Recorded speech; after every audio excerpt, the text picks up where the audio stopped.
नमस्कार, आप देख रहे हैं वीएनएम टीवी और न्यूज स्टूडियो से मैं हूं सपना। देश, दुनिया और शहर जिले की खबरों पर हम विस्तार से नजर डालेंगे। साथ ही गुजरात विधानसभा के दूसरे चरण के मतदान के चुनाव प्रचार का आज आखिरी दिन था। कैसा रहा चुनावी माहौल, उसे भी हम जानेंगे, लेकिन सबसे पहले नजर आज की सुर्खियों पर। आइए देखते हैं आज की वीएनएम हेडलाइंस। गुजरात में दूसरे चरण के मतदान के लिए चुनाव प्रचार बंद। आखिरी दिन जमकर हुआ प्रचार में भी दिखा विरोध।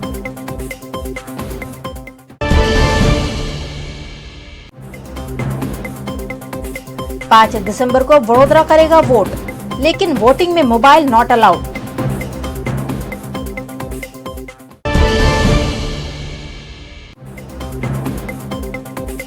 और वडोदरा के भायली में इंदिरा नगर टूटने की अफवाह, निवासी परेशान।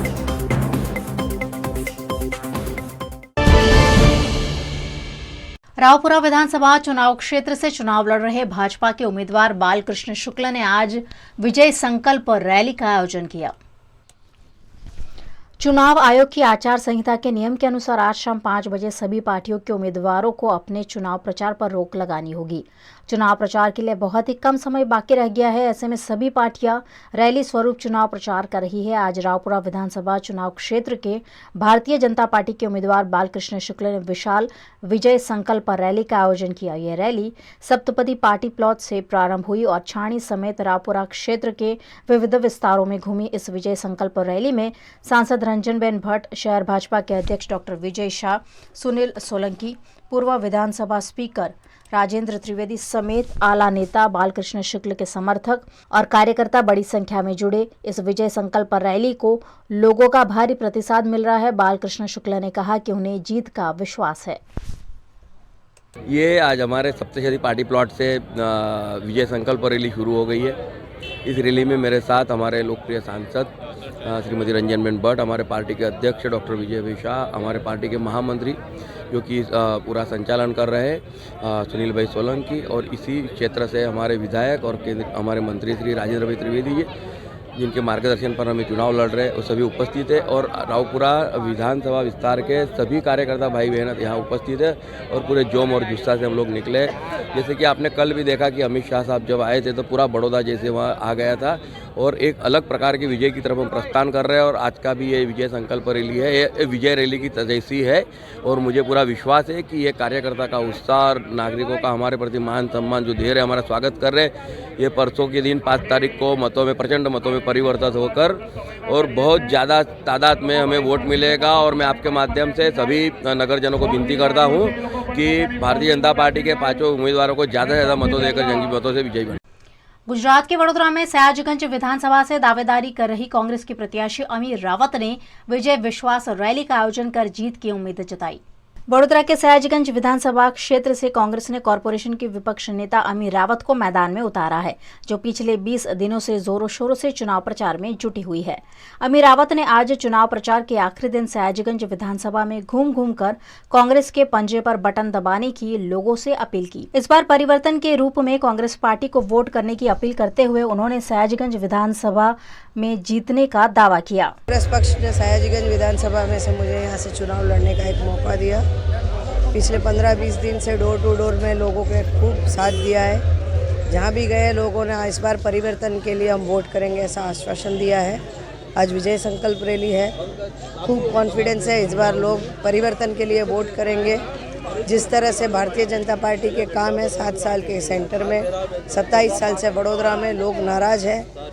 लोगों को अभी परिवर्तन की इच्छा है क्योंकि बेसिक सर्विसेज लोगों को नहीं मिल रही है।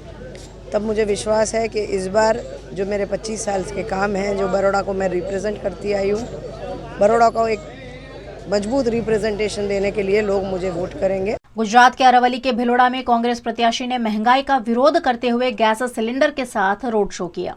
गैस सिलेंडर के बढ़ रहे दामों के मुद्दे गुजरात के अरावली के भिलोड़ा विधानसभा चुनाव क्षेत्र के कांग्रेस उम्मीदवार राजेंद्र पारघी ने गैस सिलेंडर के साथ अनोखा रोड शो किया। इस रोड शो के जरिए राजेंद्र पारघी ने लोगों में ये संदेश फैलाया कि भाजपा के सरकार में दिन ब दिन महंगाई बढ़ रही है, इसे रोकने केवल एक ही ऑप्शन है, कांग्रेस की सरकार। इस रोड शो में कांग्रेस के पदाधिकारी, कार्यकर्ता और भारी संख्या में उनके समर्थक जुड़े। उन्होंने कांग्रेस की जीत का विश्वास व्यक्त किया। आज कांग्रेस पक्षना उम्मीदवारनो મારા આગેવાન કાર્યકર્તાઓ સાથે ભવ્ય રોડ શો યોજવામાં આવ્યો હતો। ત્યારે અમે આગેવાન કાર્યકર્તાએ નક્કી કર્યું હતું કે અમારા બજારની અંદર નાના મોટા વેપારીઓ હોય, લારી ગલ્લાવાળાઓ હોય કે આમ જનતા હોય, એની સમસ્યાઓ અમે જાણીએ છીએ, પણ હજુ શું સમસ્યાઓ છે અને આવનારા સમયમાં અમારે કોંગ્રેસ પક્ષની સરકાર રચાય તો આમ જનતાની સમસ્યાઓ કઈ રીતે હલ કરવી, એના માટે અમે આજે ચાલતા ભવ્ય રોડ શો યોજ્યો હતો। જ્યારે સામે પક્ષે ભારતીય જનતા પાર્ટીના ઉમેદવાર એસી ગાડીમાં જેમ ફિલ્મ સ્ટાર હોય એ રીતે રોડ શો યોજ્યો હતો। ખરેખર મને દુઃખ થાય છે કે પ્રજાનો પ્રતિનિધિ હંમેશા ચાલતો જાય તો નાના મોટા વેપારીઓ હોય, આમ જનતા હોય એની સમસ્યાઓ જાણી શકે। માટે ભારતીય જનતા પાર્ટી જોરથી અને જુઠ્ઠું બોલનારી પાર્ટી છે, મોટા મોટા તાયફાઓ કરી પ્રજાને મત લેનારી પાર્ટી છે। ગુજરાતમાં આ વખતે પરિવર્તન ચોક્કસ આવવાનું છે, ત્યારે આ કોંગ્રેસની વંશ પરંપરાગત સીટ આ વખતે અમે જંગી બહુમતીથી જીતવાના છે। અમારા યુવાન કોંગ્રેસ પક્ષના ઉમેદવાર રાજુભાઈ પારગી આજે ચાલતા રોડ શો કરવાનું નક્કી કર્યું, ત્યારે હું એમના પર ખૂબ ગૌરવ અનુભવું છું। સાથે બજારમાં નીકળ્યા ત્યારે મિત્રો ગેસની બોટલ પણ લાવ્યા અને મોંઘવારીનું પ્રતીક પણ બતાવ્યું। અને આ રાજુભાઈ પારગી જ્યારે લારી ગલ્લાવાળાને મળ્યા, ભેટી પડ્યા લારી ગલ્લાવાળાને, ત્યારે પણ હૃદયસ્પર્શી ચિત્રો નિર્માયા। સામા પક્ષે જે રેલી નીકળી હતી એ જોતાં, પેટ્રોલના ભાવ જોતાં, જે એસી ગાડીઓમાં જે રેલી નીકળી એ પણ હું દુઃખ અનુભવું છું। સાથે મેં રાજુભાઈ સાથે યુવક કોંગ્રેસથી એમનું મેં જોયું છે, બહુ રોડ વખત આદિવાસીના પ્રમાણપત્રોની વાત હોય કે ગરીબોની વાત હોય, તે માણસ રોડ પર પણ પોલીસને ખેંચતો, આંદોલનો કરતો મેં જોયો છે। આદિવાસી તમામ વર્ગ, ખેડૂત વર્ગ હોય, તમામ વર્ગ જ્યારે કોંગ્રેસ સાથે છે ત્યારે हमारा विजय निश्चित है। गुजरात के वडोदरा शहर में 5 दिसंबर को होने वाले मतदान को लेकर जिला कलेक्टर अतुल गौर ने जिला प्रशासन द्वारा की गई तैयारियों पर जानकारी दी। 2022 माटे फेज 2 ની ચૂંટણી માટે વડોદરા જિલ્લા ચૂંટણી તંત્ર સંપૂર્ણ રીતે તૈયારી કરી ચૂક્યું છે। આપણા જિલ્લાના 2590 પોલિંગ બૂથ છે, જે પૈકી 50% બૂથ ઉપરથી વેબકાસ્ટિંગ કરવામાં આવશે। એ વેબકાસ્ટિંગથી ભારતનું ચૂંટણી પંચ, રાજ્યના ચીફ ઇલેક્શન ઓફિસર અને વડોદરા જિલ્લા ચૂંટણી અધિકારીની કચેરી સીધું મોનિટરિંગ કરશે। 5મી ડિસેમ્બર 2022ના રોજ સવારે 8 થી સાંજે 5 દરમિયાન મતદાન થશે। वडोदरा जिल्लाना तमाम मतदारों ने अपील करीए छीए कि पूरा उत्साह साथे मतदान में भाग लो। मतदान करवा जती वखते भारतना चूंटणी पंचे ठरावेला नियत ओळखपत्र जेवा के चूंटणी ओळखपत्र, Aadhaar card, driving licence, PAN card वगैरह 12 जेटली विविध बाबतों जे समाचार पत्रों में पण अमे प्रसिद्ध करी चूक्या छीए, तेनी विगतो ध्याने लई असल में ये ओळखपत्र साथे राखी मतदान मथके आववुं। मतदाताना घर सुधी बीएलओ मार्फते वोटर इन्फॉर्मेशन स्लीप मोकलवामां आवी छे। ये वोटर इन्फॉर्मेशन स्लीप आपने मतदान मथके गया पछी मतदान उपर मदद करनार अधिकारी आपने मार्गदर्शन आपी शके ए माटे ज एनो उपयोग छे। ये आपना ओळखपत्र तरीके काममां नहीं आवे। आथी वोटर इन्फॉर्मेशन स्लीपनी साथोसाथ सुनिश्चित करेला ओळखपत्रों पैकीनुं कोईपण एक ओळखपत्र आपे साथे राखवानुं रहेशे। वडोदराना तमाम मतदार भाईओ बहनोने साथोसाथ विनंती करवानी के मतदान मथक पर मोबाइल साथे आप प्रवेश नहीं करी शको, एटले आपना मोबाइल ने आपे आपना वाहन में अथवा आपना निवास स्थाने राखीने ज मतदान मथक में प्रवेश करवानो रहेशे।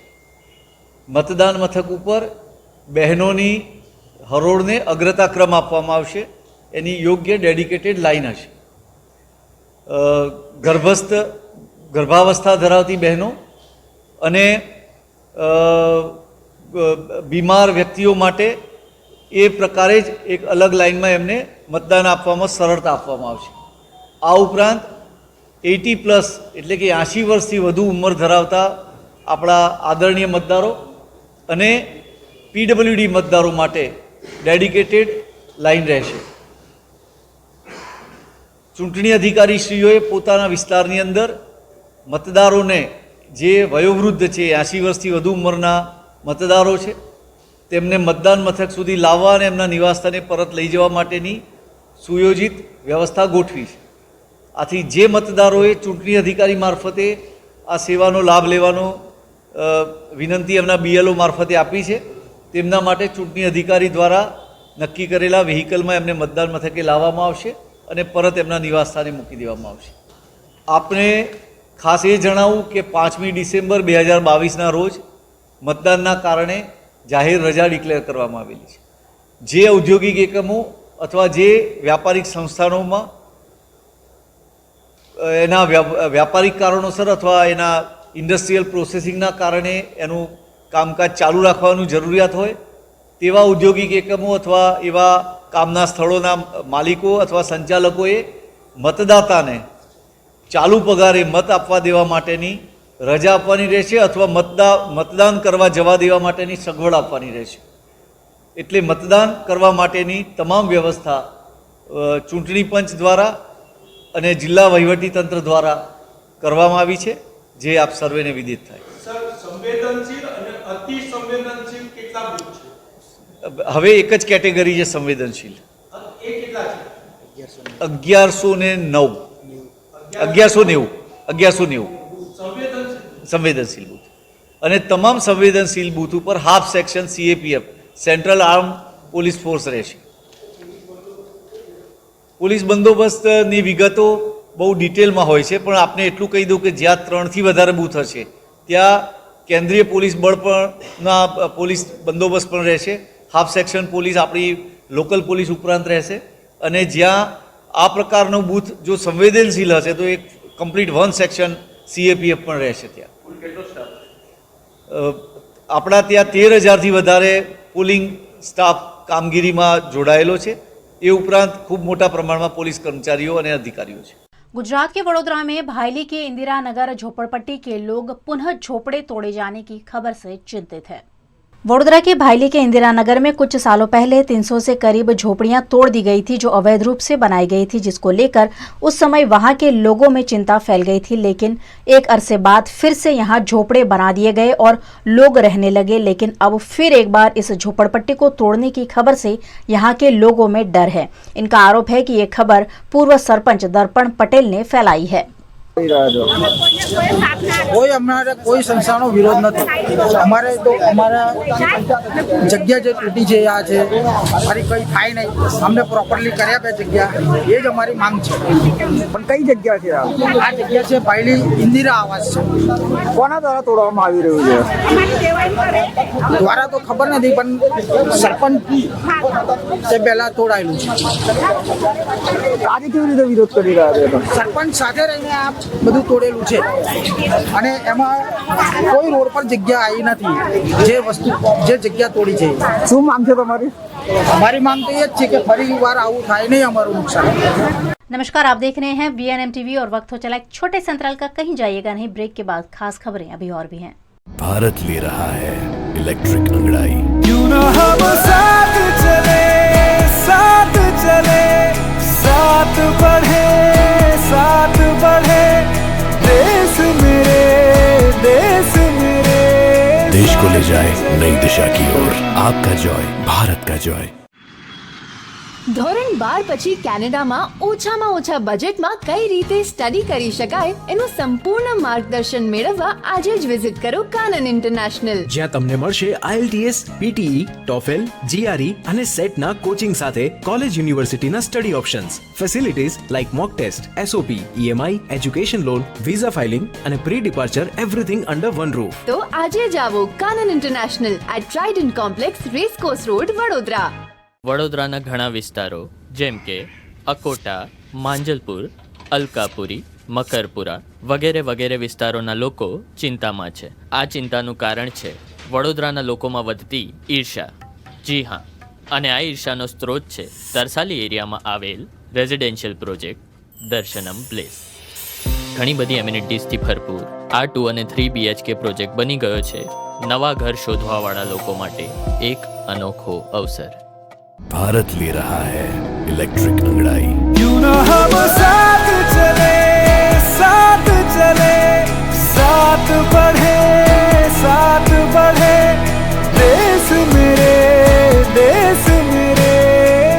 जाए नई दिशा की ओर। आपका जॉय भारत का जॉय। गुजरात के अहमदाबाद में कांग्रेस के राष्ट्रीय प्रवक्ता आलोक शर्मा, प्रभारी रघु शर्मा, पूर्व अध्यक्ष भरत सिंह सोलंकी, पूर्व प्रमुख अर्जुन मोढवाडिया, राष्ट्रीय प्रवक्ता पवन खेरा ने पत्रकार परिषद संबोधित करते हुए गुजरात विधानसभा चुनाव में जीत का भरोसा जताया। यात्रा में जो लाखों लोग मुड़ रहे हैं वो इस बात का सबूत है कि देश में आज हर नागरिक परेशान है। भारतीय जनता पार्टी की सरकार लोगों की उम्मीदों पर खरा नहीं उतरी है। चाहे हिमाचल का चुनाव हो, चाहे गुजरात का चुनाव हो, इस भारत जोड़ो यात्रा का असर पूरे देश में आम व्यक्ति की आवाज बन के पूरे देश में इसका असर जा रहा है। उसका असर गुजरात में भी पड़ा है। हमने इस बार बूथ मैनेजमेंट पे फोकस किया।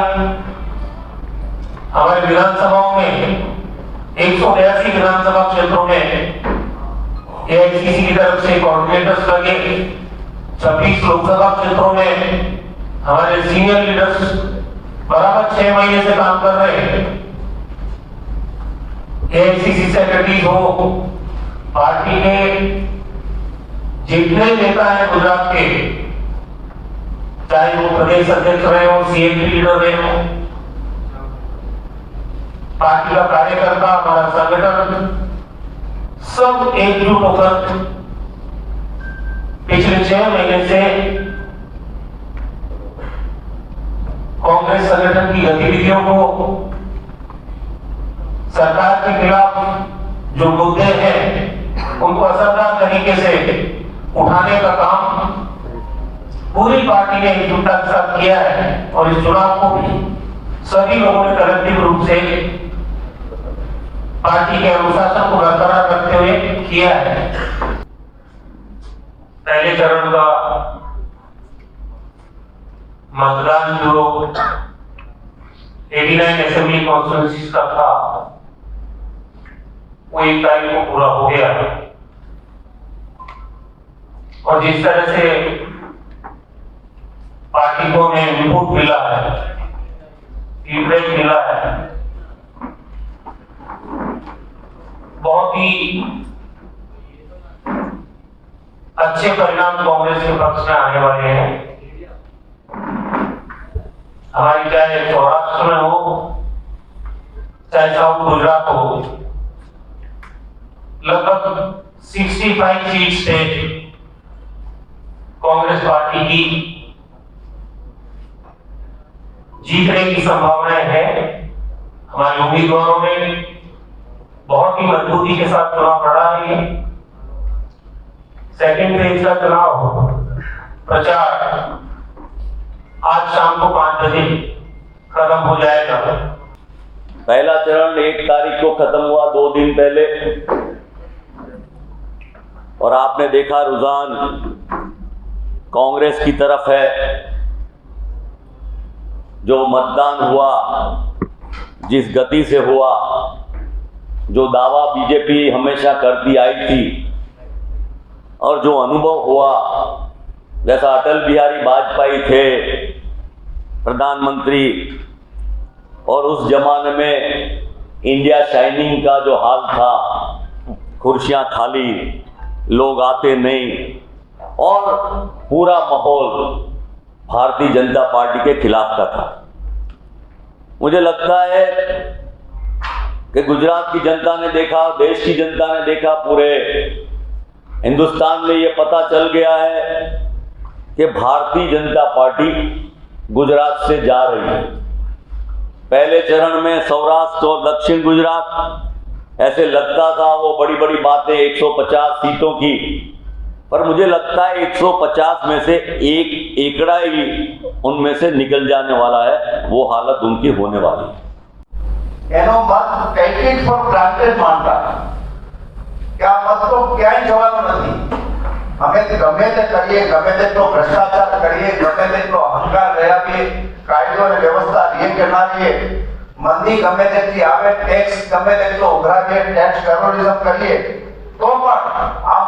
अपने ज મળવાનો છે એ મત આજે પહેલી વખત કોંગ્રેસને મળ્યા છે અને ભારતીય જનતા પાર્ટીને મત આપવા માટે આપણા વર્ગમાંથી ક્યાં તો નીકળ્યા નથી અને ક્યાં કોંગ્રેસને મત આપી રહ્યા છે હું આ વર્ગનો ખાસ આભારી છું કોંગ્રેસ પક્ષ કે એને પહેલી વખત કોંગ્રેસની અંદર એને મોટી આશા દેખાણી છે કે જેમાં અહંકાર નથી, જેમાં ભ્રષ્ટાચાર નથી અને મુદ્દા આધારિત વાત કરે છે।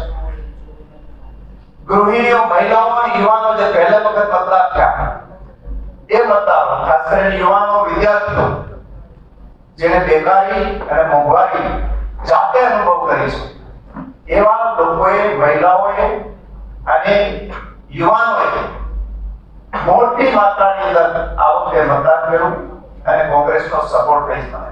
दूसरे चरण का मतदान 5 दिसंबर को होना है, जिसको लेकर आज शाम 5 बजे के बाद सभी चुनाव प्रचार के नगाड़े शांत हो जाएंगे। ऐसे में सभी पार्टियां समेत वाघोड़िया के निर्दलीय उम्मीदवार भी चुनाव प्रचार जोरों शोरों से कर रहे हैं।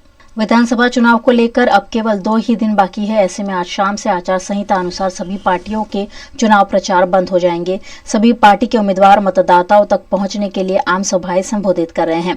वाघोड़िया विधानसभा के निर्दलीय उम्मीदवार मधु श्रीवास्तव ने वाघोड़िया के नानी भागोल और गरबा ग्राउंड में जनसभा का आयोजन किया। इस जनसभा में लोक डायरा के प्रसिद्ध कलाकार जयेश बारोट ने देशभक्ति गीत गाकर सबका मन मोह लिया। इस विजय विश्वास जनसभा में मधु श्रीवास्तव अपने समर्थकों, कार्यकर्ताओं और साथियों के विशाल समूह के साथ मौजूद थे। वाघोड़ियाना अंदर एक नानो प्रोग्राम अंदर आप જોઈ રહ્યા છો स्वयं વાઘોડિયા મત વિસ્તારના 36 વિસ્તારના બધા જ કાર્યકર્તાઓ સ્વયંમાં આવ્યા છે, પોતાના ખર્ચે। આ બતાવી રહ્યું છે કે વાઘોડિયાની જનતાને મધુ શ્રીવાસ્તવની જરૂર છે અને મધુ શ્રીવાસ્તવને વાઘોડિયાની જનતાની જરૂર છે અને વાઘોડિયાના જે વિકાસ બાકી છે એ પૂર્ણ કરવાના છે અને છેલ્લા આ ટર્મ જીતીને પૂર્ણ કામ કરવાના વચનો આપ્યા છે। गुजरात विधानसभा चुनाव के प्रचार प्रसार के आखिरी दिन सयाजीगंज विधानसभा के भाजपा प्रत्याशी केयूर रोकड़िया ने जमकर चुनाव प्रचार किया। गुजरात के वडोदरा शहर में चुनाव प्रचार के आखिरी दिन रैलियों की बहार देखने मिली। वडोदरा की सयाजीगंज विधानसभा से दावेदारी कर रहे भारतीय जनता पार्टी के प्रत्याशी केयूर रोकड़िया ने विधानसभा मतक्षेत्र में रैली के स्वरूप में घूमते हुए मैराथन चुनाव प्रचार किया। बड़ी संख्या में वाहनों के साथ अपने क्षेत्र में रैली निकालकर केयूर रोकड़िया ने भारतीय जनता पार्टी के चुनाव चिन्ह पर वोट करने की जनता से अपील की।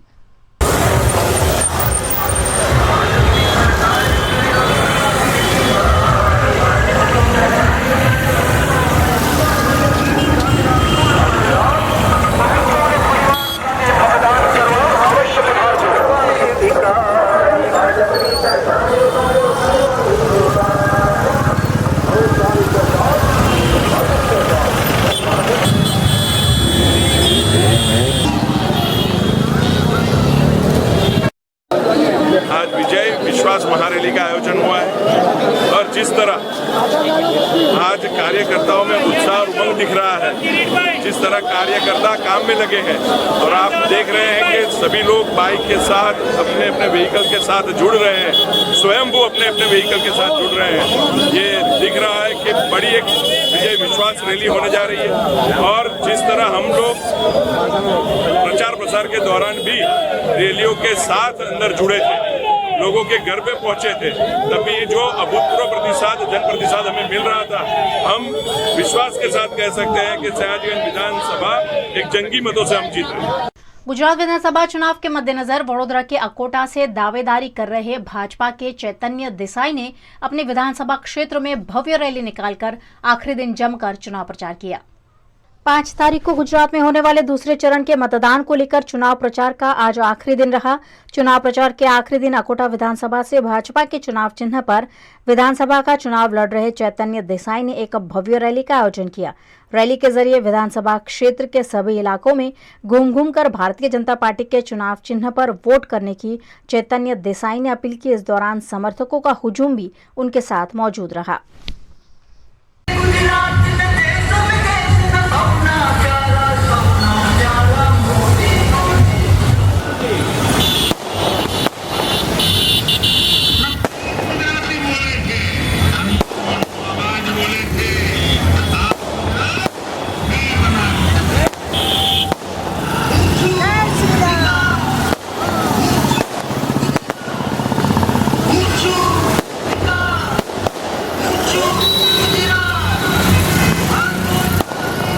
वडोदरा शहर विधानसभा के चुनाव क्षेत्र के कांग्रेस उम्मीदवार गुणवंत परमार ने आज महारैली निकाली। दूसरे चरण के 5 दिसंबर को होने जा रहे मतदान को लेकर आज शाम को चुनाव प्रचार बंद हो जाएगा। ऐसे में सभी पार्टियां प्रचार कार्य में जुटी है। आज शहर विधानसभा चुनाव क्षेत्र के कांग्रेस उम्मीदवार गुणवंत परमार ने महा बाइक रैली निकाली, जिसमें सिद्धार्थ पटेल, भिखाभाई रबारी और कांग्रेस के कार्यकर्ता गुणवंत परमार के समर्थक काफी बड़ी संख्या में जुटे। कांग्रेस परिवर्तन लाएगा और कांग्रेस बहुमत से जीतेगा का दावा गुणवंत परमार ने किया।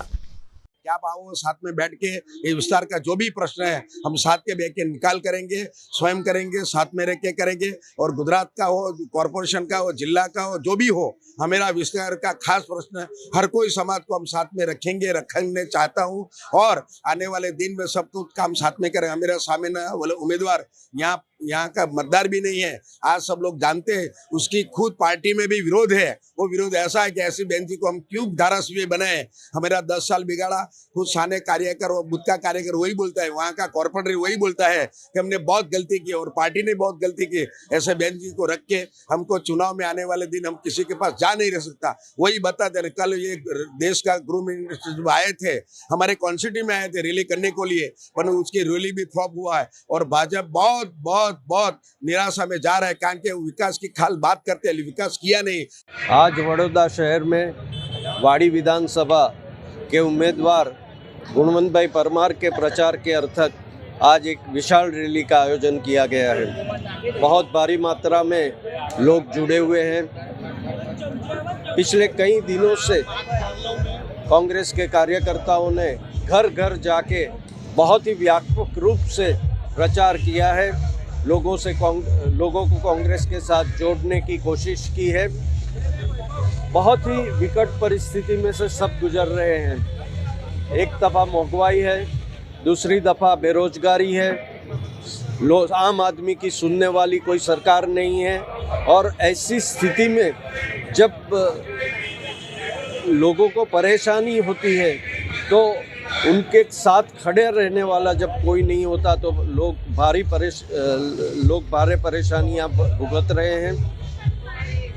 और आज एक स्पष्ट रूप से दिखाई दे रहा है कि परिवर्तन की एक भावना के साथ लोग आगे चल रहे हैं। मुझे विश्वास है कि आने वाली 5 तारीख को जब मतदान होगा तो वो मतदान परिवर्तन के लिए होगा। लोग कांग्रेस को समर्थन देंगे। गुजरात के वडोदरा के शहरवाड़ी विधानसभा से फिर एक बार चुनाव लड़ रही भाजपा प्रत्याशी मनीषा वकील ने लोगों के हुजूम के साथ आखिरी चुनाव प्रचार रैली निकाली। गुजरात के वडोदरा शहर में आज चुनाव प्रचार के आखिरी दिन चुनाव प्रचार अपने पूरे चरम पर दिखा। सभी प्रत्याशियों ने भव्य प्रचार रैलियों का आयोजन कर ज्यादा से ज्यादा नागरिकों तक पहुंचने की कोशिश की। शहरवाड़ी विधानसभा से भाजपा की प्रत्याशी मनीषा वकील ने भी भव्य जन समर्थन के साथ चुनावी रैली निकाली और अपने इलाके में घूम घूमकर भारतीय जनता पार्टी को और कमल के चुनाव चिन्ह को बड़े बहुमत से जिताने की अपील की।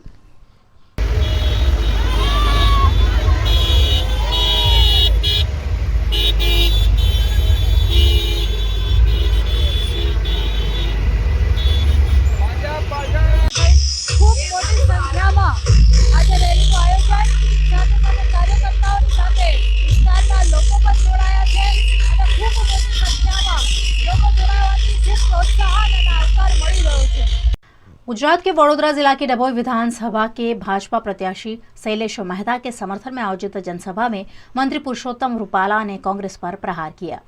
वडोदरा जिला की डभोई विधानसभा चुनाव क्षेत्र से भाजपा की ओर से शैलेश मेहता चुनाव लड़ रहे हैं। डभोई क्षेत्र के कायावरोहण में शैलेश मेहता द्वारा आयोजित आम सभा में मंत्री पुरुषोत्तम रूपाला ने अपने अंदाज में कांग्रेस पर कड़े प्रहार किए। उन्होंने नर्मदा डैम बनने में हुई देरी का आरोप कांग्रेस पर लगाते हुए कहा कि कांग्रेस की भारत जोड़ो यात्रा में मेघा पाटकर के दिखने से कई सवाल खड़े होते हैं। उन्होंने कांग्रेस और मेघा पाटकर के संबंधों पर सवाल उठाए। जनसभा में भारी संख्या में मौजूद लोगों को उन्होंने 5 दिसंबर के रोज होने वाले मतदान में भारी बहुमत से शैलेश मेहता को जिताने की अपील की। इस सभा में मंत्री पुरुषोत्तम रूपाला के साथ साथ भाजपा नेता, कार्यकर्ता और समर्थक बड़ी संख्या में उपस्थित रहे। कायावरोहण खाते મળેલી આ સભામાં શૈલેષભાઈ ટોટાના સમર્થનમાં જે પ્રકારે સભાની અંદર આજુબાજુના વિસ્તારના નાગરિકો, સરપંચો, સહકારી ક્ષેત્રના અગ્રણીઓ યુવાનો મહિલાઓ જે ઉત્સાહપૂર્વક ઉમટી પડ્યા હતા એ દ્રશ્ય જોઈને શૈલેષભાઈ પ્રચંડ બહુમતી સાથે ગુજરાતની વિધાનસભામાં વિજેતા બનીને જશે એવું નિશ્ચિંતપણે લાગી રહ્યું છે. આજે કોંગ્રેસે ઓબીસી એસટી કાર્ડ અપનાવ્યું છે. જો કોંગ્રેસની સરકાર આવશે તો 3 નાયબ મુખ્યમંત્રી રહેશે, શું કહેશો? એને તો 30 રાખવાની આ પાડવામાં કોણ ના પાડે? એને સરકાર બનાવવાની જ નથી. એ તો 90 ના આવી વાતો કરે છે. દર વખતે નવા કાર્ડ લાવે છે, એ હકેલીને પાછા લઈ જાય છે, પાછા નવા લાવે. એના કાર્ડને કોઈ ગુજરાતની જનતા સિરિયસલી લેતી નથી. કોંગ્રેસ પોતાની અસ્મિતા બચાવવા માટેની ચૂંટણીમાં પડી છે, એનું અસ્તિત્વ જોખમમાં છે. હવે બીજા તબક્કાનું મતદાન છે. પહેલા તબક્કામાં મતદાતાઓનો જે જુસ્સો છે ઓછો રહ્યો છે, પરંતુ બીજા તબક્કામાં કેવું રહેશે અને કેટલા મતદાન થાય તો બીજેપીને ફાયદો થશે? જો મતદાન કેટલું થાય એનાથી કોને ફાયદો થાય એને બદલે નાગરિકોની જવાબદારી અને ફરજ છે મારા મતે કે પ્રચંડ મતદાન થવું જ જોઈએ. જે મતદાન થાય છે એ મતદાનમાંથી કયા પક્ષની તરફેણમાં જે મતદાન થાય છે કે વિરોધમાં થાય છે એ તો પરિણામને દિવસે ખબર પડતી હોય છે. એટલે ઓછું કે વધારે મતદાન કોઈની તરફેણમાં કે કોઈની ફેવરમાં કે વિરોધમાં છે એવું માનવાને કોઈ કારણ નથી. આપ જોઈ શકો છો કે પરસોત્તમ રૂપાલાજી એક કડવા પટેલ આગેવાનની સાથે એક સુંદર વક્તા પણ છે. ત્યારે એ અપીલ કરવા આવ્યા હતા કે સામે એમણે અપીલ કરી છે જગ્ગી બહુમતીથી નહીં પણ સામેવાળાની જીત ઉડાવીને શૈલેષભાઈને વિજેતા બનાવવાના છે. અને એમને સાંભળવા જ આ બપોરના સમયે પણ લોકો આવ્યા. એમનું એક વક્તા તરીકેની એક આભા છે, એમને સાંભળવા એ લાવો છે. અને એમને સાંભળ્યા પછી સ્વાભાવિક છે કે ટ્રેન્ડ પણ બદલાય છે. તમે જોઈ શકો છો કે મોટી સંખ્યામાં અહીંયા આવ્યા છે લોકો અને તમામે એમની સ્પીચને બિરદાવી છે. અમને આશા છે કે 5મી તારીખે વિક્રમજનક મતદાન થશે અને કમળની તરફેણમાં જ થવાનું છે. भारतीय जनता पक्ष डभोई विधानसभा जंगी बहुमती जीतवाना। गुजरात के वडोदरा में मांजलपुर में आयोजित सभा में पूर्व मुख्यमंत्री शंकर सिंह वाघेला ने वाघोडिया के कांग्रेस प्रत्याशी सत्यजीत सिंह गायकवाड़ का भी समर्थन किया।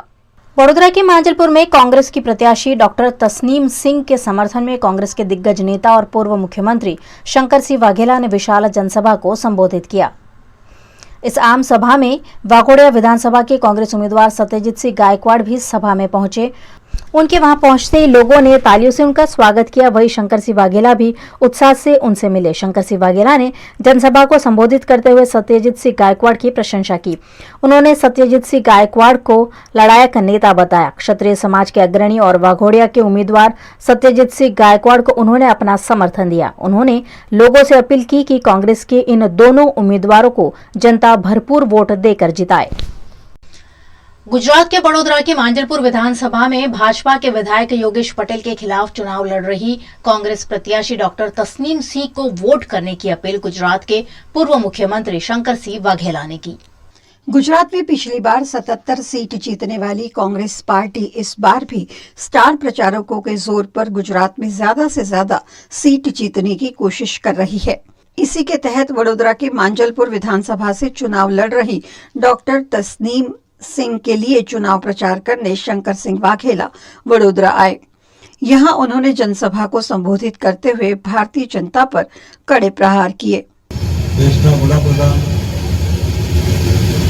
या कलाको सुधी देशना गृहमंत्री शू करता हो? रोड शो मतदारों शू? અમે તો બધાને ઉમેદવાર તરીકે નમસ્તે હા ના પરિચય ખ્યાલ આવે એરિયા જોવા મળે, વડાપ્રધાનને શું આ બધા રોડ શોમાં જે હાજર હોય એને શું? આમાં મામા મહિના સિવાય શું? આપણે આ સમજ્યા લોકોને વોટ બનાવવાના ધંધા છે હમણાં શેનો રોડ શો? તમે વિધાનસભામાં તમે હિસાબ આપો 27 વર્ષનો જે ગુજરાતની દશા હું જે મકરપુરા જતું બનતા છું જે દ્રશ્ય આપણે જોઈએ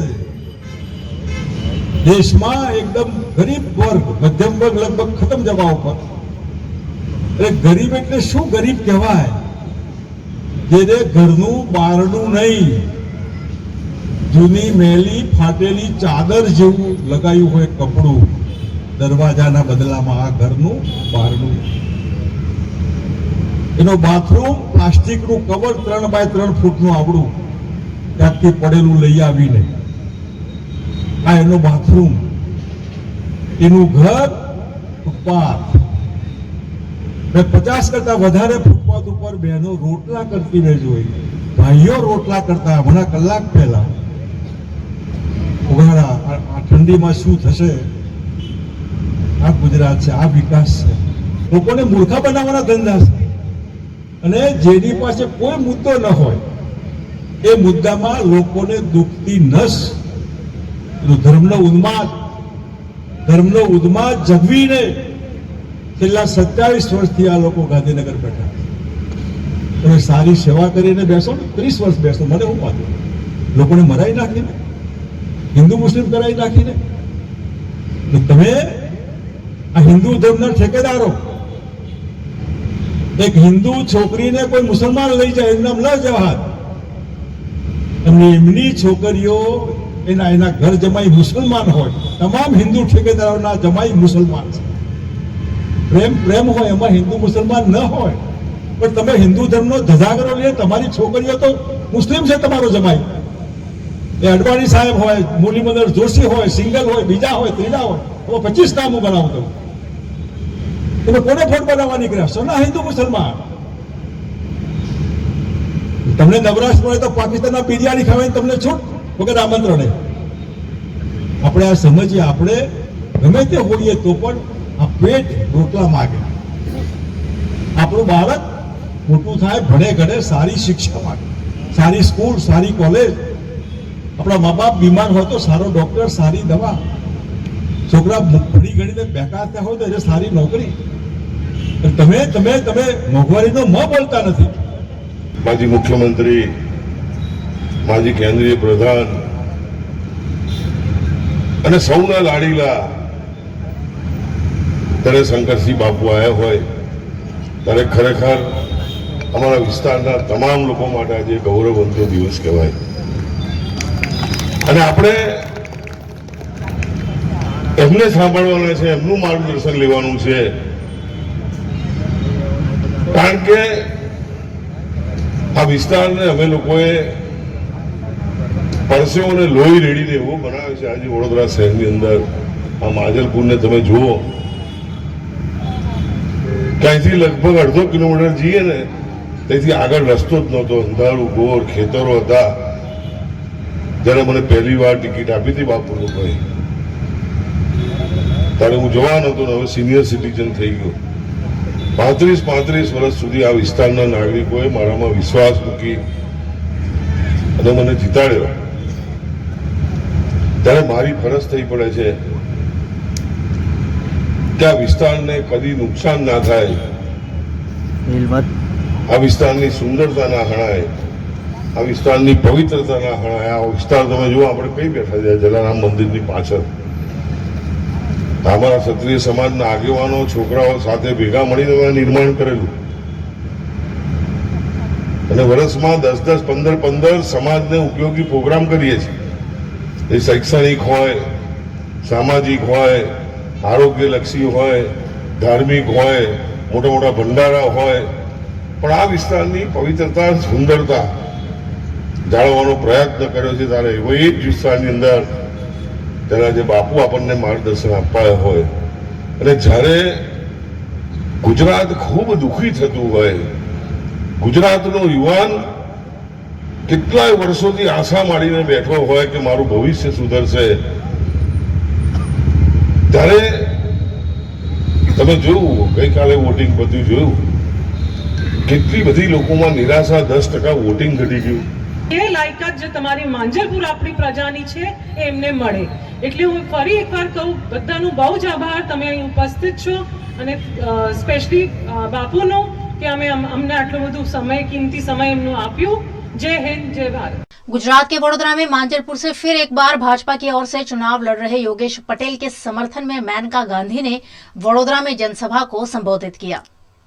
गुजरात विधानसभा चुनाव प्रचार का आज आखिरी दिन है और ऐसे में चुनाव प्रचार अपने पूरी चरम सीमा पर है। इसी क्रम में भारतीय जनता पार्टी की सांसद मेनका गांधी वडोदरा आई। यहां उन्होंने मांजलपुर में भारतीय जनता पार्टी से चुनाव लड़ रहे योगेश पटेल के समर्थन में जनसभा को संबोधित किया। इस मौके पर वडोदरा की सांसद रंजनबेन भट्ट समेत भाजपा के नेताओं की उपस्थिति रही। मेनका गांधी ने फिर एक बार मांजलपुर से योगेश पटेल को बड़ी लीड के साथ जिताने का मतदाताओं को आह्वान किया। राजनीतिक जिंदगी शुरू की थी, मैं 26 साल की थी और 26 साल पर मैं और योगेश भाई ने अपनी राजनीतिक जिंदगी एक साथ शुरू की और बहुत कम रिश्ते हैं राजनीति में जो इतना लंबा चलते हैं, लेकिन हमारा रिश्ता एक भाई बहन का कितने साल हो गए, 35 साल हो गए हैं। और एक कमाल की बात है कि मैं आज पार्लियामेंट में सबसे सीनियर एमपी हूँ, सबसे ज़्यादा दफा जीती हूँ और योगेश भाई गुजरात में सबसे सीनियर है, वो सबसे ज़्यादा जीते हैं अपने सीटों पे। हमने क्या सोचा था जब हम शुरू कर रहे थे कि ये दिन आएगा भी। मैं रंजन बहन को, जो बहुत ही तगड़ी सांसद हैं, अपने विधायिका को, अपने पार्टी के अध्यक्ष को, अपने कॉर्पोरेटर को, सबको नमन करती हूँ और आप सब लोगों को कि इतनी रात गए, इतनी उत्साह के साथ आप यहाँ आए हैं। वैसे इस दफ़ा योगेश भाई को मैंने बोला था कि मुझे आने की ज़रूरत नहीं है क्योंकि वो सीट उनकी निकल ही रही है और वो भी आप लोगों को रिकॉर्ड तोड़ना चाहिए, इसलिए क्योंकि आपको एक ऐसे विधायक मिले हैं जिनके लिए हमारे प्रधानमंत्री जी ने अपनी पार्टी के सारे नियम तोड़ करके उनको सीट दिया। अकेले यही है पूरे गुजरात में और मुझे गर्व है कि आपने भी, प्रधानमंत्री जी ने भी इनको पहचाना।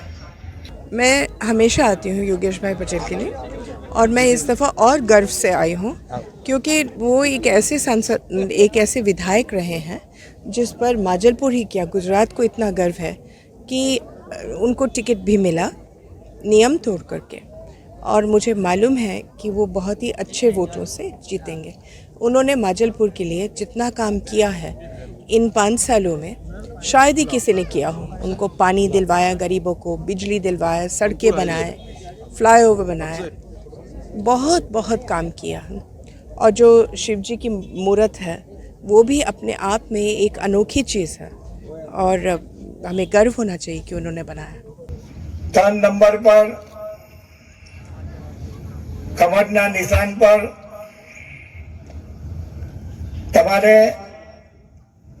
તમારો અંગૂઠો મારવાનો છે।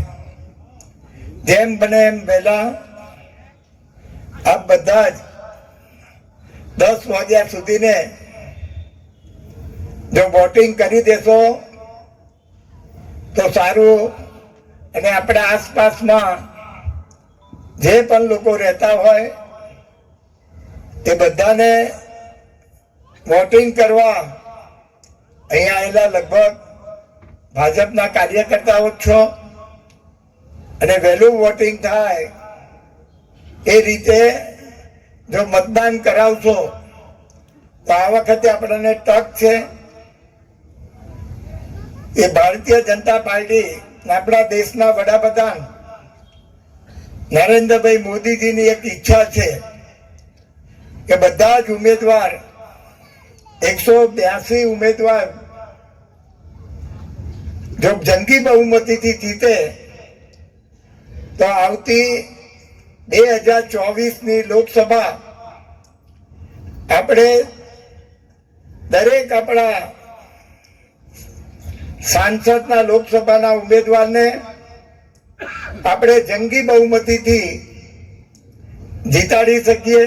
4 6 મારી 4 મારી એવું કહેતા હોઈએ ને તો સૌથી 7 ટર્મ જો ધારાસભ્ય તરીકે ચૂંટણી લડ્યા છે અને આપ બધાથી ખૂબ પરિચિત છે, આપ બધા પણ એમના કામથી પરિચિત છે। ત્યારે આ વખતે માધલપુર વિધાનસભાના સૌ કાર્યકર્તા અને મતદારો આપ સૌ આમાંથી કેટલાય શુભેચ્છકો પણ છો, કેટલી સોસાયટીનું આપ સૌ પ્રતિનિધિત્વ પણ કરો છો. આપણે એક સંકલ્પ આજે કરવાનો છે અને અમારા અધ્યક્ષ શ્રી ડોક્ટર વિજયભાઈ તમારી પાસે પણ કરાવવાના છે. આપણે આ માજલપુર વિધાनसभा એકલા યોગેશભાઈ જ દોડે છે. वडोदरा की रावपुरा विधानसभा से चुनाव लड़ रहे कांग्रेस के प्रत्याशी संजय पटेल ने आखिरी दिन भी रैली के साथ साथ डोर टू डोर प्रचार भी किया. गुजरात के दूसरे चरण के प्रचार के आखिरी दिन सभी राजनीतिक दलों ने प्रचार में पूरा दमखम लगा दिया. रावपुरा विधानसभा से कांग्रेस की ओर से दावेदारी कर रहे संजय पटेल ने अपने समर्थकों के साथ रैली का आयोजन किया. रैली के जरिए रावपुरा में घूमते हुए उन्होंने कांग्रेस के पंजे का बटन दबाने की अपील की. आज भी उन्होंने लोगों के घर घर जाकर हाथ जोड़कर उन्हें जिताने की अपील की. आज हम रावपुरा विधानसभा वार्ड नंबर 15 और वार्ड नंबर 16 में रैली स्वरूप से निकल रहे हैं. कई कई जगह हम लोक संपर्क भी कर रहे हैं और लोक संपर्क में हमको काफ़ी आवकार मिल रहा है और लोग चाहते हैं कि इस बार कांग्रेस को हम विजयी बनाएंगे. आज वार्ड नंबर 14-15, इसके बाद हम जाएंगे वार्ड नंबर 2, 3 और 7 में हम जाएंगे.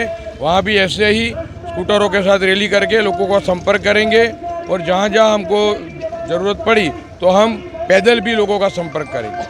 वडोदरा में एमजी वडोदरा इंटरनेशनल मैराथन द्वारा मतदान जागरूकता के भाग स्वरूप महिलाओं के लिए क्वींस मैराथन का आयोजन किया गया.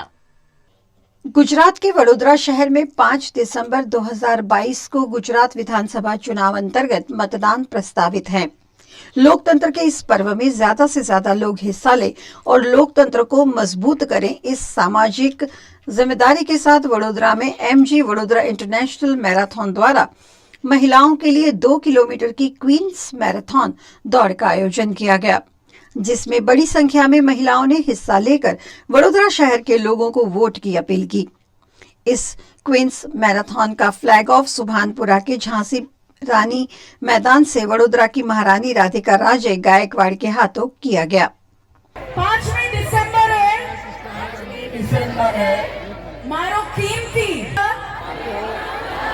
मत આપીશ અને અપાવીશ. Together Vadodara we vote on the 5th of December. इस मौके पर जिला कलेक्टर और चुनाव अधिकारी अतुल गौर, वडोदरा मैराथन की चेयरपर्सन तेजल अमीन समेत कई अग्रणियों की उपस्थिति रही. इस दौड़ में बड़ी संख्या में महिलाओं ने उत्साह के साथ शिरकत की.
आत्म संरक्षण के लिए, देश के लिए और आने वाले देश के भावी के लिए आपको 5वीं तारीख को आपको वोट जरूर करना है. आज वोट जो जागृति अभियान के रूप में आज यहाँ पे झांसी रानी से लेके सभी लोगों को रन करने का एक आदेश था और मैं पूरे टीम का शुक्रिया गुजार हूँ, तेजल बहन का, पूरी मैराथन की टीम का, कि जिन्होंने आज ये हमारे यहाँ के पश्चिमी लोगों जो हमारी वुमेन्स से उनको अवेयर किया है और आने वाले दिन में इसका इम्पैक्ट से यहाँ पे वोटिंग परसेंटेज बढ़ेगा. और आपको भी बोलता आपके माध्यम से सबको वोट करना चाहिए आने वाले भारत के लिए, आने वाले नए गुजरात के लिए, तो आप जरूर वोट कीजिए. Motor Vadodara marathon powered by Joy E bike द्वारा आयोजित आज का जो क्वींस रन बना वो एक खूब बहुत सुंदर अद्भुत माहौल बन गया यहाँ. वोटर अवेयरनेस के लिए आयोजित ये सिर्फ महिलाओं की दौड़ में 2 किलोमीटर की दौड़ में 3000 से ज़्यादा महिलाएं गुलाबी पिंक टी शर्ट पहन के यहाँ से निकली है। खुद वोट करें और सबको अपने परिवार में अपने जो भी लोग आसपास है सबको वोट कराए, वो संदेशा लेके। वडोदरा एक सुरक्षित शहर है, वो भी एक हमारे लिए ये रात के रन का प्रतीक है। झांसी की रानी सर्कल से ये शुरू हो रही है, तो झांसी की रानी की जो स्पिरिट है, जो शक्ति है, वो हमारी महिला में दिखती है। तो ये शायद गुजरात का वोटर अवेयरनेस का, महिलाओं का सबसे बड़ा और सबसे इफ़ेक्टिव पावरफुल वोटर अवेयरनेस का एक इवेंट बन के रहा है। हमारे आज किन्नर समाज के लोग भी थे और वो भी खूब अच्छी तरह से यहाँ आए, हमारे साथ जुम्बा किया, डांस किया, और वो भी हमारे समाज के हमारे जितने ही इम्पोर्टेंट इक्वल लेवल के नागरिक है उसका भी एक हमको एहसास हुआ और बहुत सुंदर तरीके से सब मिलके ये पर्व मनाया वोटर का। गुजरात के वडोदरा में रेसकोर्स अंबेडकर सर्कल के पास सीमेंट मिक्सर ट्रक और कार के बीच टक्कर से मौके पर ट्रैफिक जाम हो गया। वडोदरा के रेसकोर्स पर अंबेडकर सर्कल के पास एक सीमेंट मिक्सर ट्रक और वैगन आर कार के बीच टक्कर हो गई। इस टक्कर में कार के अगले हिस्से को नुकसान हुआ है, लेकिन जानहानि की कोई खबर नहीं है। इस कार में सवार लोग वड़ीवाड़ी शमशान जा रहे थे। टक्कर के चलते सड़क पर ट्रैफिक जाम हो गया था। गोत्री पुलिस ने घटनास्थल पर पहुंचकर मामला दर्ज कर जांच की। સીધો આપતો હતો આ ભાઈ છે ને આગળથી યુટર્ન મારવીને નીકળવા માટે આવી ગયા તો અડી ગઈ સાઈડમાં। સાઈડ લાઈટ જોઈ નથી ને નુકસાન થયું છે, હજી બી એને હેડલાઇટ તૂટી ગઈ છે, થોડું થોડું થયું છે। હવે શોરૂમ વાળા જાણે કેટલું થયું હોય તો હવે તો ખબર પડે। જીબીની ઓફિસ રેસકોર્સ સર્કલ ડોક્ટર આંબેડકરના પુતળા પાસે મારી ગાડીને સાઈડ લાઇટ મારી છે, હાથ બી બતાવ્યો છે। એના કંડક્ટરે ટ્રકવાળાને કીધું છે કે ગાડી ઊભી રાખ તો બી એ ભાઈ ઊભી ના રાખી અને સનસનાઈને જવા દીધી ગાડી। નુકસાન મારું 30 થી 40 હજારનું નુકસાન છે ગાડીનું। શું કાર્યવાહી કરી? મેં પોલીસ કેસ કર્યો છે, પોલીસની ગાડી આવે છે। गुजरात के वडोदरा के जिला कलेक्टर ए.बी. गौर ने 5 दिसंबर के दिन वडोदरा शहर के लोगों को बढ़ चढ़कर वोट करते हुए लोकतंत्र के उत्सव में सहभागिता की अपील की है। गुजरात विधानसभा सामान्य चूंटणी 2022 अंतर्गत फेज 2 ની વિધાનસભાની ચૂંટણીમાં વડોદરા જિલ્લામાં 5મી ડિસેમ્બર 2022ના રોજ મતદાન થશે, જેનો સમય સવારે 8 થી સાંજે 5 વાગ્યા સુધીનો છે। વડોદરા જિલ્લાના તમામ મતદાર ભાઈઓ અને બહેનોને વિનંતી કરીએ છીએ કે આ સમયગાળા દરમિયાન અચૂક मतदान करशो। जय हिंद। कला नगरी और पर्यावरण प्रेमी गुजरात के वडोदरा में कला और पर्यावरण का अद्भुत संयोग बानियान बोंसाई क्लब के पारसी 11 स्थित एग्जीबिशन में देखने मिल रहा है। वडोदरा में पिछले 16 साल से बानियान बोंसाई क्लब कार्यरत है, जिसमें 200 से ज्यादा बोंसाई आर्टिस्ट जुड़े हुए हैं। इस क्लब ने सिर्फ वडोदरा में ही नहीं, गुजरात में नहीं, लेकिन देश विदेश में भी अपनी अनोखी पहचान बनाई है, और इस पहचान की वजह है बानियान बोंसाई क्लब के आर्टिस्टों की मेहनत। उनके द्वारा बनाए गए अद्भुत बोंसाई प्लांट्स का एग्जीबिशन वडोदरा के सयाजीगंज में सूर्या पैलेस होटल के सामने पारसी 11 मैदान में लगाया गया है, जिसका उद्घाटन अंतर्राष्ट्रीय स्तर पर प्रसिद्ध आर्टिस्ट नीलिमा शेख द्वारा किया गया।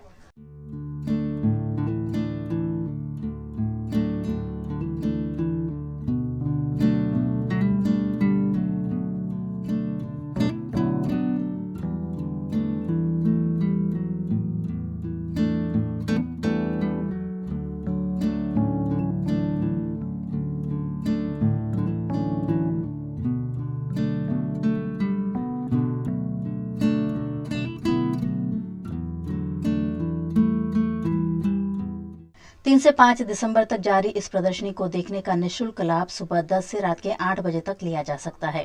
यहाँ देश विदेश के फल, फूल, पेड़ पौधे बोंसाई के रूप में देखने मिल रहे हैं, जो वाकई ही सीमेंट कंक्रीट के जंगलों के बीच पर्यावरण को बचाने में काफी सहायता दे सकते हैं।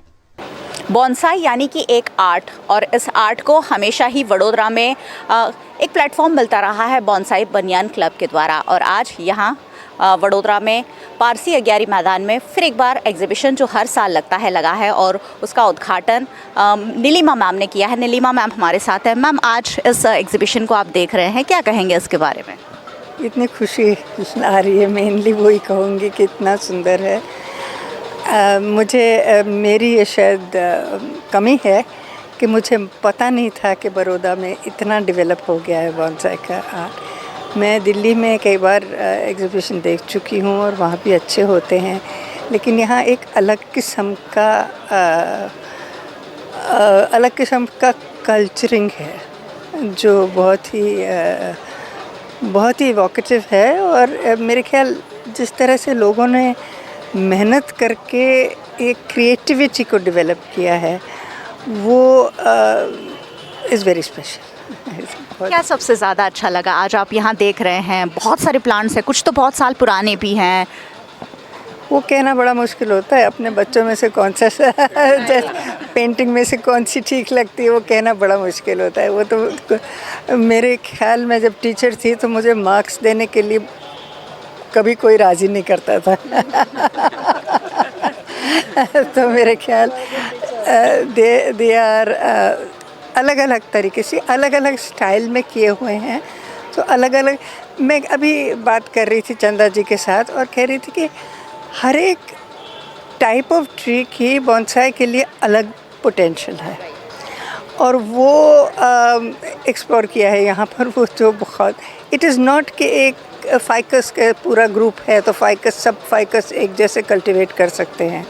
यहाँ पर अलग अलग की बहुत ही ध्यान से पर्सनलाइज तरीके से किया हुआ है, तो इट्स वेरी वेरी स्पेशल। और बॉन्साई बनियान क्लब का ये जो एफर्ट है उसके बारे में क्या कहेंगे? वो तो मैंने शुरू से ही बोल दिया, मुझे मालूम नहीं था कि इतना, वो मेरी कमी थी, मेरी इग्नोरेंस थी कि इतना डेवलप हो चुका है और इतने एक बाहर से लोग बुलाते हैं ट्रेनिंग देने के लिए।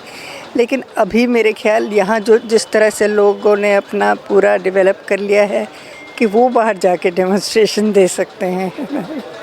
वडोदरा के इस प्रयास की सराहना हो रही है और ख़ासकर बॉन्साई बनियान क्लब बहुत सारी महिलाएं जुड़ी हुई हैं और उन्हें प्लेटफॉर्म दिया जा रहा है और इस प्लेटफॉर्म को फिर एक बार आज शोकेस किया गया है। वडोदरा भी ज़रूर विज़िट कर सकता है। सर भी हमारे साथ है। सर, क्या कहेंगे इस पूरे एग्जीबिशन के बारे में? देखिए, हम बड़ौदा के जो भी पब्लिक है उनके लिए ये हर साल यहाँ पर एक डिस्प्ले रखते हैं कि वो आकर के देखें कि हमारा जो साल भर में हम आर्ट वर्क करते हैं इससे रिलेटेड वो उसका डिस्प्ले यहाँ पर होता है और आकर के देखिए और इन्जॉय करिए। और कोई भी बड़ौदा का सिटीजन है वो हमारे साथ जुड़ सकता है। ये नेचर की एक्टिविटी है। अभी आपने देखा कोविड महामारी में बहुत परेशानियाँ हुई थी, लोगों को घर से बाहर निकलने का टाइम नहीं होता था, पर ऐसी एक्टिविटी में हमारे साथ काफ़ी लोग जुड़े हैं और उनको काफ़ी हेल्प मिली है कि एक नेचर के साथ जुड़ करके नेचर के साथ एक्टिविटी करने की और अपना एनवायरनमेंट, घर का एनवायरनमेंट सुधारने के लिए भी। तो ये हम यहाँ पर हमेशा 16 साल से मेहनत करके ये बता रहे हैं, बड़ौदा वासियों को सब सिखा रहे हैं। तो कोई भी सिटीज़न आकर के हमारे यहाँ जुड़ सकता है और हमारे साथ इन्वॉल्व हो सकता है और इन्जॉय कर सकता है। आजकल सीमेंट कंक्रीट के जंगल में हम लोग रह रहे हैं, हमारे पास जगह कम है, लेकिन पर्यावरण का जो प्रेम है वो दर्शाने का बेहतरीन तरीका बॉन्साई है और इस तरीके को बहुत अद्भुत रूप से एग्जीक्यूट बॉन्साई बनियान क्लब करता आया है। और हमारे साथ इस पूरे एफर्ट में जो सबसे बड़ा पिलर है वो है चंदा अग्रवाल। चंदा मैम, क्या कहेंगे? आज फिर एक बार एग्जीबिशन आपने यहाँ लगाया है और आप हमेशा साल भर बहुत सालों से 16 सालों से इस पूरे बॉन्साई को डेवलप करने में लगे हुए हैं। सबसे पहले तो मैं आज नीलिमा जी का थैंक यू बोलना चाहती हूँ आपकी मीडिया से, और सबको बताना चाहती हूँ कि एक इतने बड़े आर्टिस्ट हमारी इस आर्ट को अप्रिशिएट करने आए। ये मेरे लिए और मेरे क्लब के लिए बहुत बड़ा सम्मान है और मुझे बहुत खुशी है क्योंकि वो नेचर को और आर्ट को बहुत अच्छा समझती है। तो मुझे इस चीज़ से बहुत संतोष हुआ है और उन्होंने मेरी रिक्वेस्ट एक्सेप्ट की और आए यहाँ पर और देखा। और उनका बैकग्राउंड आपको शायद ये मालूम नहीं है कि उनके mother was the founder of bonsai in India. तो उनके अंदर वो एक जिसको बोलते हैं ना, एक बीज तो अंदर होता ही है, वो बीज उन्होंने तो आर्ट्स में डेवलप किया, इसमें डेवलप नहीं किया, मगर वो एक बीज उनके अंदर है। जैसे वो पानी जो जैसे उन्होंने बॉन्साई देखे वो बिल्कुल उसको समझ गए अच्छी तरह से और उन्होंने सही पहचाना उसको कि इसमें क्या स्पेशलिटी है, हर ट्रीज़ के अंदर उन्होंने उसको ऑब्जर्व किया है। तो ये मुझे बहुत खुशी है इस चीज़ की। दूसरा, हमारी हमेशा की तरह एग्जीबिशन होती है और आप मानोगे नहीं कि पिछले 3 साल से जो हम कोरोना में हम बाहर नहीं निकल सके, फिर भी उसके बावजूद भी हम घर में बैठ कर नया नया कुछ सोचते रहते थे कि हम एग्जीबिशन में अभी नेक्स्ट हम क्या देना चाहते हैं। और हमारे ऊपर एक आप प्रेशर तो नहीं बोल सकते क्योंकि प्रेशर में आर्ट का काम अच्छा नहीं हो सकता, मगर एक हमको खुशी होती है और हमारे अंदर एक एंथुजियाज़म है कि हमको कुछ बड़ौदा में दिखाना है नया, तो उसके लिए हम हमेशा कोशिश करते रहते हैं। और आप सब लोगों का बहुत बहुत धन्यवाद कि आप हमको आके आप भी हमको इनकरेज करते हैं, और मीडिया पीपल, प्रेस, एवरीबॉडी, तो उन सब का बहुत बहुत शुक्रिया उसके लिए। तो बस, और ट्रीज़ के बारे में तो मैंने बोल, जैसा नीलिमा जी ने नहीं बोला, मैं भी नहीं बोल सकती कि कौन सा बहुत अच्छा है कौन सा कमज़ोर है। और आप एग्जीबिशन देखिए, और लोगों से अपील है कि प्लीज़ ज़्यादा से ज़्यादा लोग आइए, इस आर्ट को देखिए, और आप अगर सीख सके तो कुछ सीखिए। ये बहुत ही ब्यूटीफुल आर्ट है, वेरी अनवाइंडिंग प्रोसेस है। आप स्ट्रेस में हो या आपको कोई भी प्रॉब्लम हो तो उसको ये बहुत हेल्प करता है। अपने आप को बिल्कुल भुला दे उस तरीके का ये आर्ट है। कलानगरी वैसे ही वडोदरा शहर है, और कलानगरी वडोदरा में पर्यावरण के प्रति जो प्रेम देखने मिलता है वो अब बोनसाई के रूप में भी एग्जीक्यूट हो रहा है। लोगों के घरों की शोभा बढ़ाता है, साथ ही पर्यावरण के लिए जो ऑक्सीजन वगैरह, जो कोरोना काल में जो ऑक्सीजन की दिक्कत हमें आई थी, वो सारी चीज़ों को कहीं ना कहीं भरपाई करता है बोनसाई। सुंदरता तो बढ़ाता ही है ही, तो बोनसाई को प्रमोट करने का इससे बेहतरीन ज़रिया और शायद ही कोई और हो सकता है।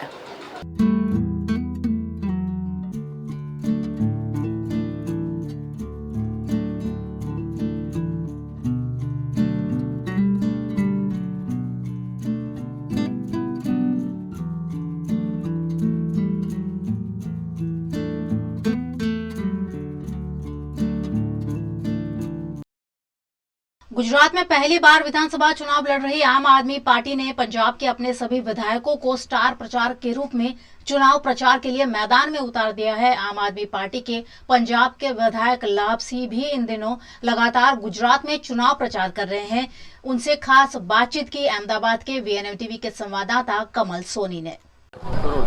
आम आदमी पार्टी का गुजरात का जो स्टार प्रचारक है पंजाब के MLA लाभ सिंह जी, लाभ सिंह ने जो पंजाब के जो सिटिंग मुख्यमंत्री थे चरणजीत चन्नी साहब, उनको हराया था। तो अरविंद केजरीवाल जी जब गुजरात के प्रवास पे होते, दौरे पे होते, तब तक लाभ सिंह की बात करते हैं। तो आइए सीधा लाभ सिंह से बात करते हैं और उनके जाने का प्रयास करते हैं कि गुजरात का माहौल कैसा है, गुजरात का माहौल किस तरफ ये बार चुनाव में जा रहा है। लाभ सिंह जी, धन्यवाद, खूब स्वागत है। बहुत बहुत शुक्रिया जी। कैसा रहा गुजरात का प्रवास आपका? बहुत अच्छा जी। गुजरात के लोग भी इस बार पंजाब की जनता की तरह बदलाव का, परिवर्तन का हिस्सा बनने के लिए पूरी तरह से तैयार हैं। अब लोगों को बताया जा रहा है जो मैंडेट दिल्ली के लोगों ने आम आदमी पार्टी को दिया, और उसके बाद मात्र 8 महीने पहले जो मैंडेट पंजाब के लोगों ने दिया, और पंजाब में जो वायदे, जो गारंटीज दी थी, उसमें से बहुत सी पूरी कर दी गई। जैसे मोहल्ला क्लिनिक की हो गई, 600 यूनिट बिजली फ्री की होगी, और लोगों के युवकों के लिए रोज़गार की हो गई, अच्छे स्वास्थ्य के मोहल्ला क्लिनिक की हो गई। जो विरोधी पार्टियों के लोग थे, जो मीडिया कर्मी थे, वो बोल रहे थे कि आप 50 पर 45 पर सिमट जाओगे पंजाब में।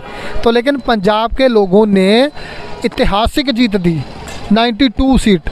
तो यहाँ भी गुजरात की जनता इतिहास बनाने जा रही है, आम आदमी पार्टी की सरकार लेकर आने जा रही है। गुजरात और पंजाब की दोनों की बात अलग अलग है। गुजरात में असंतोष है, सरकार के विरुद्ध विरोध नहीं है, और पंजाब में कांग्रेस के खिलाफ प्रजा का विरोध था। तो दो चीज अलग अलग हो जाती है। तो क्या आपको लगता है कि असंतोष वोट में परिवर्तन हो जाएगा? हो जाएगा, परिवर्तन होगा, क्योंकि समस्याएं तो सेम है ना। इनको टक्कर देने के लिए आम आदमी पार्टी बड़े जोरदार तरीके से गुजरात के वासियों से विनती कर रही है कि आपका साथ हमें चाहिए। जो बड़ी बड़ी जो गाड़ियों के काफले चलते हैं ना, वो आप मीडिया दिखा रहा है कि इतने 50 किलोमीटर लंबे रोड शो। तो शायद जब ये नोटबंदी हुई थी ना, तो बड़ी बड़ी लंबी लाइनें लगी थी। लोगों की, लड़कियों की शादियां टूट गई, पिताओं ने सुसाइड कर दिया, और घर टूट गए लोगों की नौकरियां चली जाने की वजह से सुसाइड कर गए, बच्चों के स्कूल ख़त्म हो गए। तो वो बड़ी बड़ी लाइनों को गुजरात के लोग भूले नहीं हैं। ये दिखावे के बड़े रोड शो हैं, तो जो असल में बड़ी लाइनें थी वो आम लोगों की थी, और वो वोट में परिवर्तन होगी। गुजरात की वडोदरा जिला की वाघोड़िया विधानसभा से दावेदारी कर रहे मधु श्रीवास्तव ने वाघोड़िया के कई गांवों में महिलाओं के सर से बोझ उतार दिया है। एक वक्त था कि गुजरात के वडोदरा तालुका के अनगढ़, नंदेसरी, रूपापुरा, रढ़ियापुरा, कोटणा, दामापुरा, धनोरा, रामापुरा, पद्मला, करचिया, रनोली, दशरथ और कोयली जैसे गांव में हजारों महिलाओं को पानी के एक घड़े के लिए कई किलोमीटर दूर तक जाना पड़ता था और पानी भरे हुए उन घड़ों का बोझ उठाकर किलोमीटर तक चलकर वापस आना पड़ता था। लेकिन फिर वाघोडिया की किस्मत जागी और कई सालों पहले यहां विधायक के रूप में मधु श्रीवास्तव चुने गए। मधु श्रीवास्तव यानी अपने निर्वाचन क्षेत्र की जनता के लिए जीने वाले जनप्रतिनिधि। दिन रात लोगों की फिक्र में लगे रहने वाले मधु श्रीवास्तव ने महिसागर का फिल्टर करा हुआ शुद्ध पानी गांव-गांव तक पहुंचाया और माताओं बहनों के सिर से पानी लाने का बोझ हमेशा के लिए उतार दिया। ये सभी महिलाएं मधु श्रीवास्तव को अपना सगा भाई समझती है। मधु श्रीवास्तव ने अनगढ़ में पानी की समस्या के निवारण के लिए पानी का बोर बनवाया, महाणी माता के मंदिर तक जाने के लिए सड़क बनवाई। वाघोडिया तालुका की हर छोटी बड़ी समस्या को मधु श्रीवास्तव ने कुछ ऐसे सुलझाया कि आज निर्दलीय दावेदारी के बावजूद मधु श्रीवास्तव को महिलाओं का भारी समर्थन मिल रहा है। महिलाओं के सिर से पानी का बोझ उतारने वाले मधु श्रीवास्तव ने चुनाव में 7 नंबर का बटन दबाकर हाथों में गन्ना लिए किसान के चुनाव चिन्ह पर वोट करने की अपील सभी महिलाओं से की है। गुजरात के वडोदरा शहर के गोरवा विस्तार में किन्नर बनकर लोगों से पैसे ऐंठते व्यक्ति को असली किन्नरों ने पकड़ लिया। वडोदरा के गोरवा विस्तार में एक शख्स किन्नर का रूप धरकर लोगों से पैसे ऐंठता था। इस शख्स को असली किन्नरों ने पकड़कर जोरदार पिटाई की और गोरवा पुलिस स्टेशन लेकर आए। आखिरकार उसे पुलिस और किन्नरों ने दोबारा ऐसा नहीं करने की हिदायत देकर छोड़ दिया। इस मौके पर असली किन्नर समाज के किन्नरों ने ऐसे बहुरूपियों से लोगों को सावधान रहने का संदेश भी दिया। आज हमारे विस्तार गोरवा विस्तार में से एक नकली वेंडर पकड़ने में आया है जो माननीय पुरुष है, आदमी है और हमारा वेश धारण करके यानी थर्ड जेंडर का किन्नर समुदाय का वेश धारण करके हमारे एरिया में घूम रहा था और घर घर जाके बधाई ले रहा था और लोगों के घरों में जाके चोरी वगैरह बच्चे चोरी करना ये सब कर रहा था। वो उसको पकड़ के हम गोरवा विस्तार में लाए हैं। गोरवा पुलिस स्टेशन में हमने हाजिरी दे दी उसकी।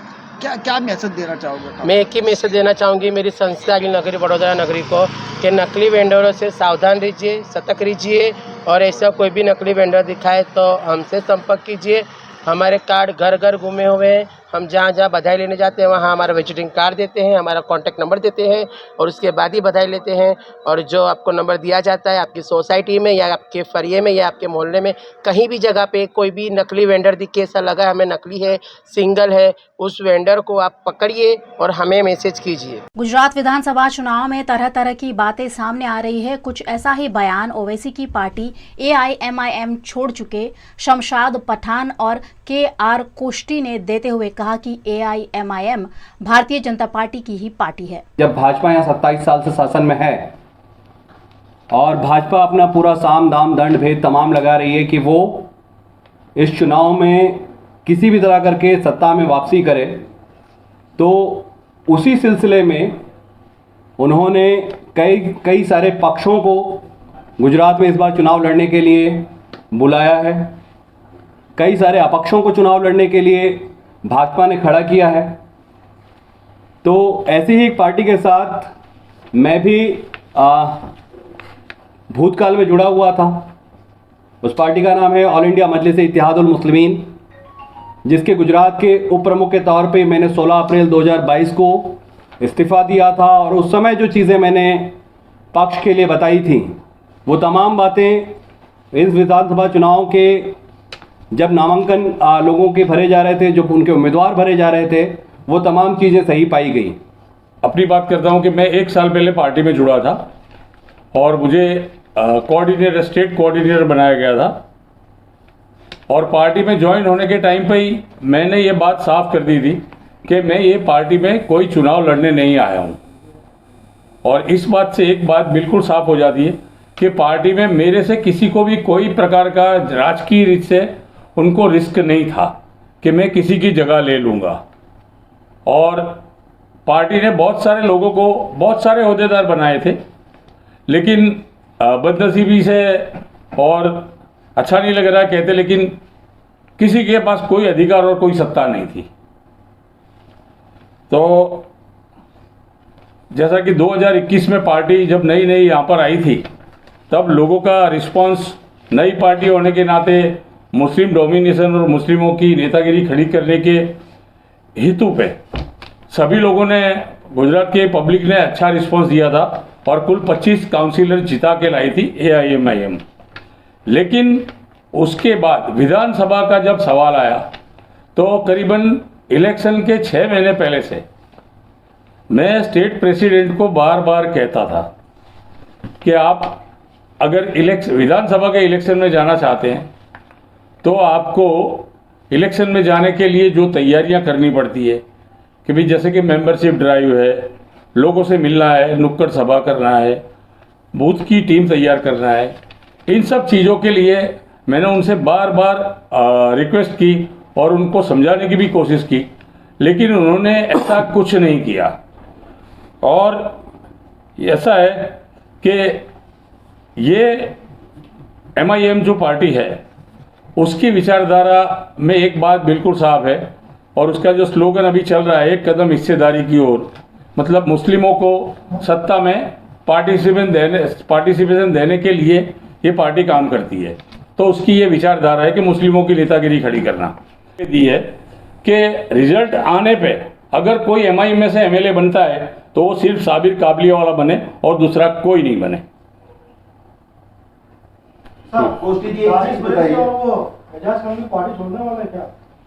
नहीं सर, एजाज खान का तो एजाज खान से पूछ सकते हैं आप। मैं ऐसा बात कर रहा हूँ कि वो एक अच्छा ऑफिस बेरर है और वो उसके वार्ड में बहुत अच्छा काम करता है और यहाँ तक कि हम लोग कोई भी जहाँ पे कौमी मसले होते हैं आपके सवाल का जवाब ये है कि 16 अप्रैल 2022 से अभी तक पार्टी के कोष्टी साहब के साथ मिला के 69 ऑफिस बेरर्स ने AIMIM पार्टी छोड़ी है और 5000 से ज़्यादा वर्कर्स ने पार्टी छोड़ी है।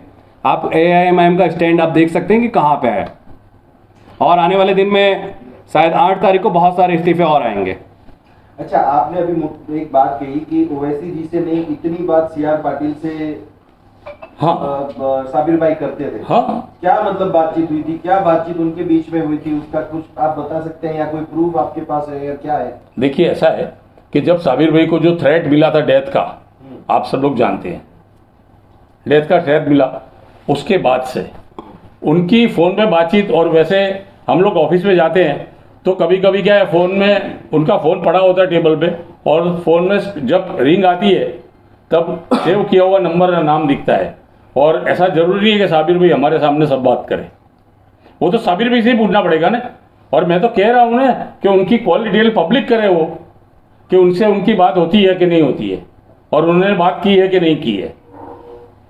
उस टाइम पे ये जो बात थी कि भाई मैं आपको बाद में बात करूंगा, अभी मैं बाहर जा रहा हूं, एक काम से निकल रहा हूं, मैं थोड़ी देर बाद बात करूंगा। तो नाराजगी इस बात की आपको ज्यादा है? नहीं सर, शमशाद भाई को और दानिश सर देखिए ये प्रेस को मैं एड्रेस कर रहा हूं, बरोबर। मैं उन तीनों का वकील नहीं हूं, कि मैं उनके लिए कोई बहस करूं, लेकिन मैं एक बात समझाना चाहता हूं और मेरा ये पॉइंट फोकस करने के लिए है कि पार्टी में दूसरे ऑफिस बेरर इस क्वालिटी के थे कि उनको अगर टिकट दी जाती तो पार्टी का रिजल्ट कुछ और अच्छा हो सकता था। जो मैंने 16 अप्रैल 2022 को ये कहा था कि पार्टी जो है यहाँ पर ये चाहती है कि चुनाव तो लड़ा जाए, लेकिन वो चुनाव जीतने के लिए ना हो, वो चुनाव किसी को हराने के लिए हो। कई दिनों से फरार चल रहे उत्तर प्रदेश के सपा विधायक इरफान सोलंकी ने आखिरकार साथी विधायकों के साथ कमिश्नर आवास पर सरेंडर कर दिया। उत्तर प्रदेश के कानपुर की सीतामऊ विधानसभा सीट से फरार समाजवादी पार्टी के विधायक इरफान सोलंकी और उनके भाई रिजवान सोलंकी ने कानपुर कमिश्नर कैंप कार्यालय के सामने सरेंडर कर दिया है। इस दौरान विधायक हसन रूमी और अमिताभ वाजपेयी भी उनके साथ मौजूद रहे।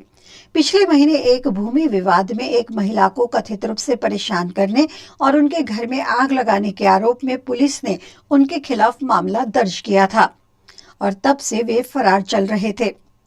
दरअसल समाजवादी पार्टी के विधायक इरफान सोलंकी और उनके भाई रिजवान सोलंकी के खिलाफ जाजमऊ थाने में 8 नवंबर को एक मुकदमा दर्ज किया गया था।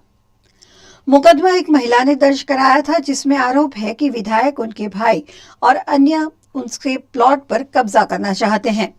इसी उद्देश्य से 7 नवंबर को प्लॉट में बनी झोपड़ी में आग लगा दी गई और उन लोगों के साथ मारपीट और जान से मार देने की धमकी भी दी गई। इस मामले में मुकदमा दर्ज करने के बाद पुलिस ने जब विधायक और उनके भाई के घर 8 नवंबर की रात दबिश दी तो दोनों फरार हो गए थे। 12 घंटे से गर्भ में ही मृत भ्रूण पीड़ित महिला की जान बचाने में गुजरात के भरूच के प्राइम अस्पताल के 7 डॉक्टर्स की टीम सफल रही। कहा जाता है कि डॉक्टर भगवान का स्वरूप होते हैं। इस बात का सबूत मिला भरूच के प्राइम अस्पताल में। भरूच के लिंक रोड पर अयोध्या नगर के स्लम विस्तार में रहती काजल चौहान प्रेग्नेंट थी। उनको इलाज के लिए भरूच के सेवाश्रम अस्पताल में रखा गया था। उसके बाद डिलीवरी के लिए भरूच सिविल अस्पताल में उनको शिफ्ट किया गया। विविध रिपोर्ट से पता चला कि 12 घंटे से गर्भ में ही मृत भ्रूण के कारण पूरे शरीर में पॉइजन फैल गया था। इसकी जानकारी परिजनों को मिलने पर उन्होंने भरूच सिविल अस्पताल पर काफी रोष व्यक्त किया, लेकिन बाद में इस महिला का केस प्राइम हॉस्पिटल में आया। ये महिला जिंदगी और मौत के बीच झूल रही थी। भरूच के चावज रोड पर स्थित प्राइम अस्पताल में 7 डॉक्टर्स की टीम और 500 से अधिक बाहुबली 2 ग्रुप के युवकों अस्पताल के स्टाफ ने पूरी रात महिला का इलाज कर नवजीवन प्रदान किया। भरूच में कार्यरत बाहुबली 2 ग्रुप के BK पटेल ने इस महिला के इलाज का तमाम खर्च उठाया। इस महिला को 24 बॉटल ब्लड चढ़ाना पड़ा। बाहुबली 2 ग्रुप के युवाओं ने भागदौड़ की। यहाँ ये उल्लेखनीय है कि भरूच में प्लेटलेट प्लाज्मा और ब्लड की सुविधा होने की वजह से महिला का वक्त पर इलाज हो पाया और उसे जीवन दान मिला। प्राइम अस्पताल के doctor Kunal Patel, doctor Smit Vasava, doctor Urvin Mehta, doctor Kalpesh Patel, doctor Pratik Baldania, doctor Jalpa Shah और डॉक्टर शैलेश पटेल ने इस महिला का निःशुल्क इलाज किया। महिला की जिस तरह की स्थिति थी, ऐसे में 4 लाख से अधिक का खर्च हो सकता था। डॉक्टर्स का कहना है कि यदि इस महिला को सूरत या वडोदरा अस्पताल ले जाया जाता तो शायद महिला ने वहां पहुंचने से पहले ही अपनी जान गंवा दी होती। મારી બહેનનું નામ કાજલબેન છે। એનું છે ને ડિલિવરી હતી તે અમે સેવાશ્રમમાં લઈ ગયા। એ લોકો કહે કે હવે એ બચ્ચાનું ધડકણ નહીં ચાલતું, તો તમે છે ને હવે સોનોગ્રાફી કરાવીને લાવો। સોનોગ્રાફી કરાવવા ગયા તો એ લોકો એવું કહે કે હમણાં ડૉક્ટર નહીં આવ્યા સોનોગ્રાફીવાળા, 11 વાગે આવશે, 11:30 આવે, 12 વાગે આવશે। પછી 12 વાગી ગયા તો એને બહુ તકલીફ થવા માંડી। પછી છે ને અમે ત્યાં સિવિલમાં ફોન કરીને વાત કરી તે લોકો કે અમારી પાસે સોનોગ્રાફી કરવાનું છે, અમે અહીંયા કરીને જોઈ લઈશું છોકરો જીવે છે કે શું થયું। પછી થઈ ગયા તે લોકો કહે કે છોકરો તો નથી પણ અમે નોર્મલ ડિલિવરી કરી દઈશું। તે લોકો દવા બી અમારી પાસેથી મંગાવ્યા, બધું રિપોર્ટો અમે બહારથી લઈને આવ્યા। પછી એ લોકો કહે કે 3 વાગે કરીશું, સિઝર કરવું પડે। પછી કહે કે ના હવે સાંજે 7 વાગે કર્યું। 7 વાગે અમે બધું રિપોર્ટ પાછળથી કરાવીને લાવ્યા તો પછી એ લોકો એવું કહે કે હમણાં છે ને એ અમારી પાસે સાધનો નથી કંઈ ઓપરેશન કરે, એટલે તમારે બરોડા લઈ જવું પડશે। અને સિરિયસ એકદમ ગંભીર થઈ ગઈ હતી, BP એકદમ લો થઈ ગયા હતા અને બ્લડ નીચેથી ચાલુ ને ચાલુ હતું। પછી છે ને એક બહેન મળ્યું તે અમને એવું કીધું કે ભાઈ અહીંયા પ્રાઇમ હોસ્પિટલમાં તમે લઈ ચાલો, એ અમારી જોડે આવી લઈને તો અહીંયા લાવીને બધું સારવાર કર્યું તો હમણાં સુધી એકદમ સારું છે। મિત્રો, રવિવારે સાંજે જ્યાં નાનામાં નાનું ક્લિનિક પણ બંધ થઈ જાય એવી એ રાત હતી અને ત્યાં અમારા પર એક વિકાસભાઈ જે આ દર્દીના ભાઈ છે તેમનો મારા પર ફોન આવ્યો કે BK ભાઈ આવી રીતે મારી બેનને બ્લડિંગ થાય છે અને આ લોકો અમને તાત્કાલિક બરોડા જવાનું કહે છે, અમારી પાસે પૈસા નથી, તમે સિવિલ પર આવો।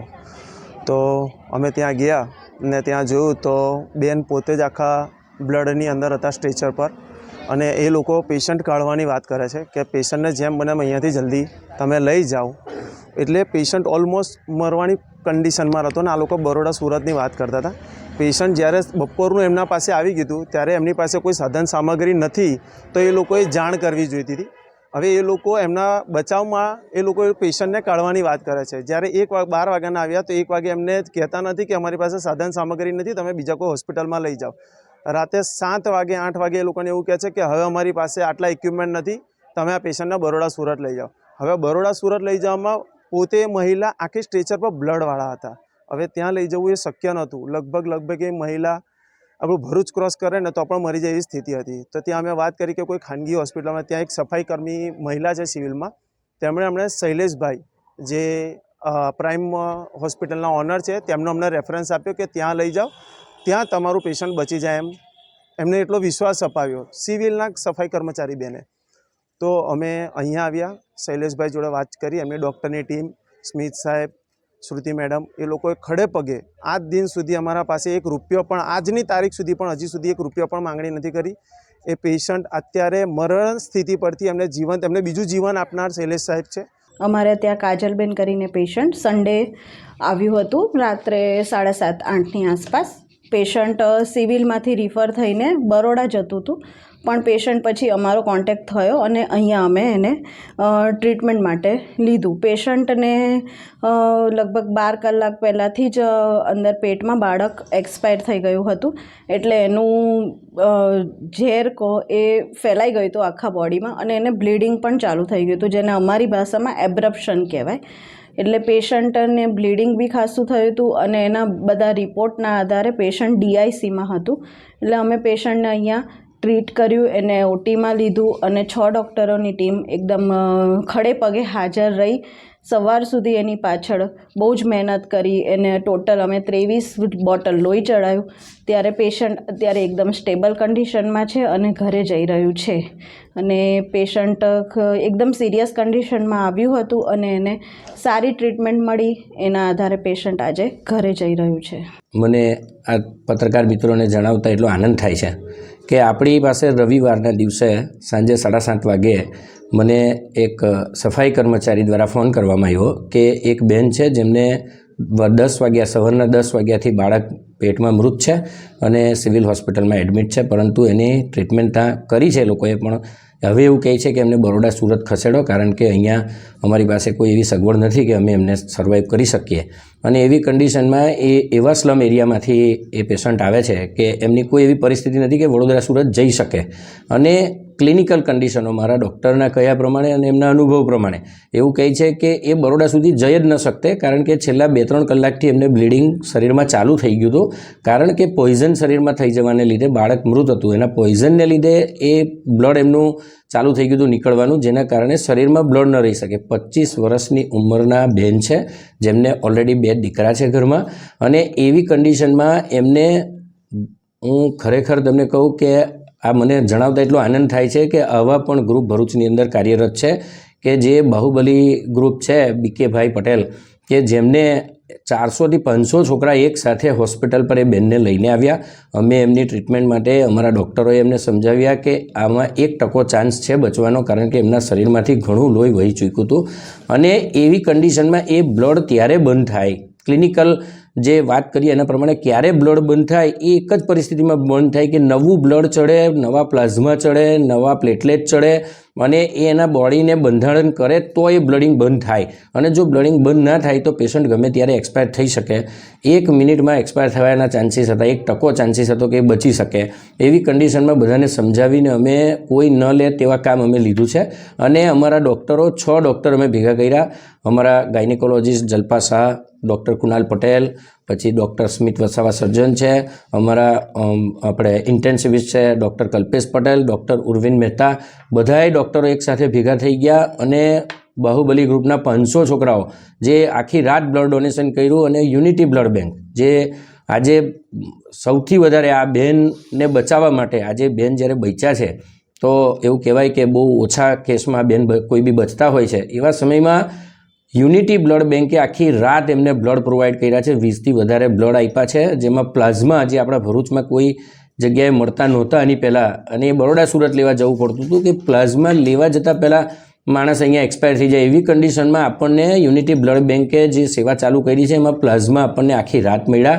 અને અમે બેનને એ બ્લડ, પ્લાઝમા અને પ્લેટલેટ સાથે ચડાવી અને રાતના 11 વાગ્યાથી લઈને બીજે દિવસે સવારે 10 વાગ્યા સુધી એમને ICUની અંદર અમે એની ઓપરેશન પછી એમને ટ્રીટમેન્ટ આપી, બ્લડ ચढ़ाया અને तबीबों खड़ा पगे उभा रिया। आज भगवत गीता दिवस है। इस उपलक्ष्य में अरवली जिले के मोड़ासा में भगवत गीता दिवस मनाया गया।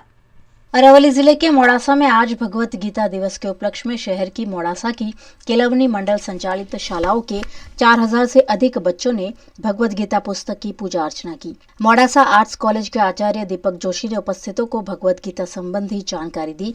इसके साथ ही स्कूल के छात्रों ने भी भगवत गीता को लेकर अपने वक्तव्य दिए। इस कार्यक्रम में जिला शिक्षण अधिकारी, मोड़ासा केलवनी मंडल के पदाधिकारी, आचार्य, शिक्षक और बच्चे बड़ी संख्या में मौजूद थे। मोड़ासा केलवनी मंडल ने बधी शालाओं एक भव्य कार्यक्रम આજે આયોજન કરવામાં આવ્યું હતું। ગીતા જયંતિનો એક કાર્યક્રમ તો હતો, પણ મતદાન જાગૃતિ સમગ્ર સમાજ સુધી થાય, પહોંચે અને મત કરવા માટે સૌ વાલીઓ, વિદ્યાર્થીઓના મા બાપ એ બધા આવે અને એને લઈને વધુમાં વધુ મતદાન થાય એવો એક નમ્ર પ્રયાસ આ કેળવણીમાં કરેલો। એની સાથે ગીતા જયંતિને જોડી દીધેલી, જેથી બાળકોમાં સંસ્કારનું સિંચન થાય। આપણા બાળકો ગીતા એટલું નામ જાણે છે, પણ એના સંસ્કાર, એની વાત એ કેવી રીતે મળે છે નથી જાણતા। એના માટેના 4000 કરતાં વધુ વિદ્યાર્થીઓને આ જ્ઞાન આપવાનો પ્રયત્ન અમારી આર્ટ્સ કોલેજના આચાર્ય દીપકભાઈએ જોશીએ કર્યો। ભગવદ્ ગીતા એ વ્યક્તિને જીવન જીવવાની દિશા શીખવાડતો ગ્રંથ છે, એટલે અવશ્ય દરેક બાળકોએ સમજવો જોઈએ અને જીવનમાં ઉતારવું જોઈએ। આજનો કાર્યક્રમ ખૂબ સરસ, ઉત્તમ અનુભવ રહ્યો અને બાળકોમાં ભગવદ્ ગીતા પ્રત્યે જાગૃતિ આવે અને એમાં મહત્તમ બાળકો અભ્યાસ કરે એવું आयोजन है। मध्य प्रदेश के नाहरगढ़ के बिलोद क्षेत्र को जोड़ने वाले शिवना पुल पर कल देर शाम एक बहुत बड़ा हादसा टल गया। मध्य प्रदेश में नाहरगढ़ के बिलोद क्षेत्र में यहां के शिवना पुल पर कल देर शाम बहुत बड़ा हादसा टला। नीमच की ओर से आ रही मेहता ट्रैवल्स की यात्री बस इस पुल से गुजर रही थी, तभी पुल के कुछ फट्टे आग से टूट गए। बस तो समय पर रोक दी गई, लेकिन गाड़ी के दोनों पहिए हादसे का शिकार हुए। यात्रियों से भरी हुई बस नदी में नहीं गिरी, वरना एक बहुत बड़ा हादसा हो जाता। हादसे के चलते यात्रियों के होश उड़े हुए थे, लेकिन सबका बचाव कर लिया गया। सूरत में बीजेपी के नगर सेवक शरद पाटिल द्वारा कमल का निशान हाथ में लेकर बनाया गया वीडियो वायरल हुआ है। इस मामले शरद पाटिल पर पांडेसरा पुलिस स्टेशन में मामला दर्ज हुआ है। मारू मतदान थई गयुं, चालो तमे पण मतदान करो। आइए અને ભરોસાની ભાજપ સરકાર બનાવીએ અને ગુજરાતને तुष्टिकरण मुक्त बनाइए। जय श्री राम। गुजरात के पाटन के सिद्धपुर में केंद्रीय मंत्री स्मृति ईरानी का भव्य रोड शो आयोजित किया गया। गुजरात में चुनाव प्रचार के अंतिम दिन प्रचार जोरों शोरों पर देखने मिला। इसी के तहत गुजरात के पाटन जिले के सिद्धपुर में केंद्रीय मंत्री स्मृति ईरानी का भव्य रोड शो आयोजित किया गया। सिद्धपुर में भारतीय जनता पार्टी के प्रत्याशी बलवंत सिंह राजपूत के समर्थन में इस रोड शो का आयोजन किया गया, जिसमें हजारों की संख्या में बाइक सवार और समर्थक शामिल हुए। केंद्रीय मंत्री स्मृति ईरानी ने इस मौके पर लोगों का अभिवादन हासिल किया। रोड शो की सड़कों पर हजारों लोग स्मृति ईरानी को देखने के लिए उमड़ पड़े। स्मृति ईरानी ने भारतीय जनता पार्टी को विधानसभा चुनाव में बड़ी लीड से जिताने की मतदाताओं से अपील की।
महिला सशक्तिकरण के इस दौर में भारत में कुछ महिलाएं वाकई में महिला सशक्तिकरण को साकार करती हैं।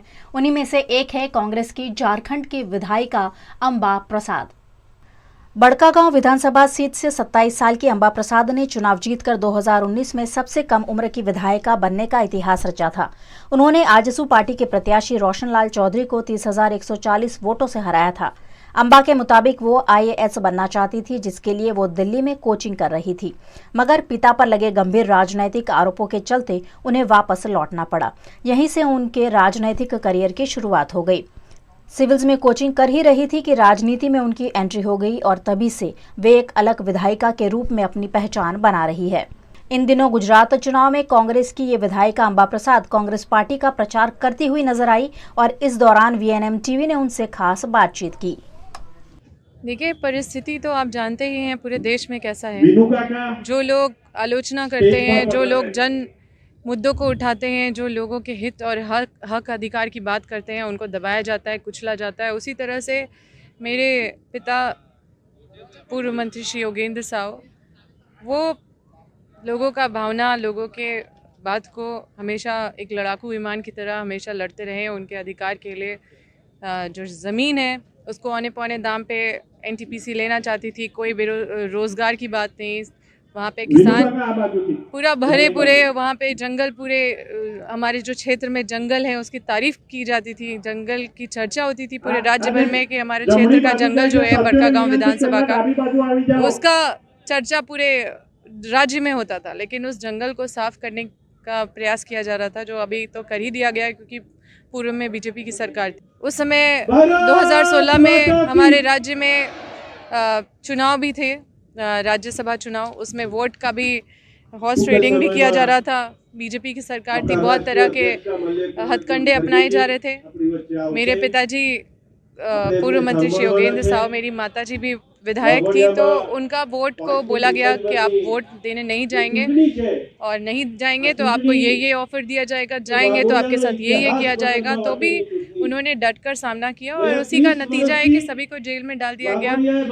और मैं तो तैयारी कर रही थी यूपीएससी की, मैंने प्रीलिम्स भी निकाला, लेकिन फिर मेरे पास और कोई रास्ता नहीं था। मुझे वापस आना था ताकि मैं अपने परिवार की मदद कर सकूं, जेल से निकालना। और क्षेत्र के भी लोग आने लगे थे और कुछ जिम्मेदारियां थी, तो उसको हमने अपना निभाया। मुझे नहीं पता था कि मैं विधायक बन जाऊंगी, लेकिन लोगों का प्यार, लोगों का विश्वास और मेरा काम देखते हुए लोगों ने मुझे भरपूर आशीर्वाद दिया और मैं उसी तरह से अपने क्षेत्र में लगी हुई हूँ, रात दिन काम कर रही हूँ।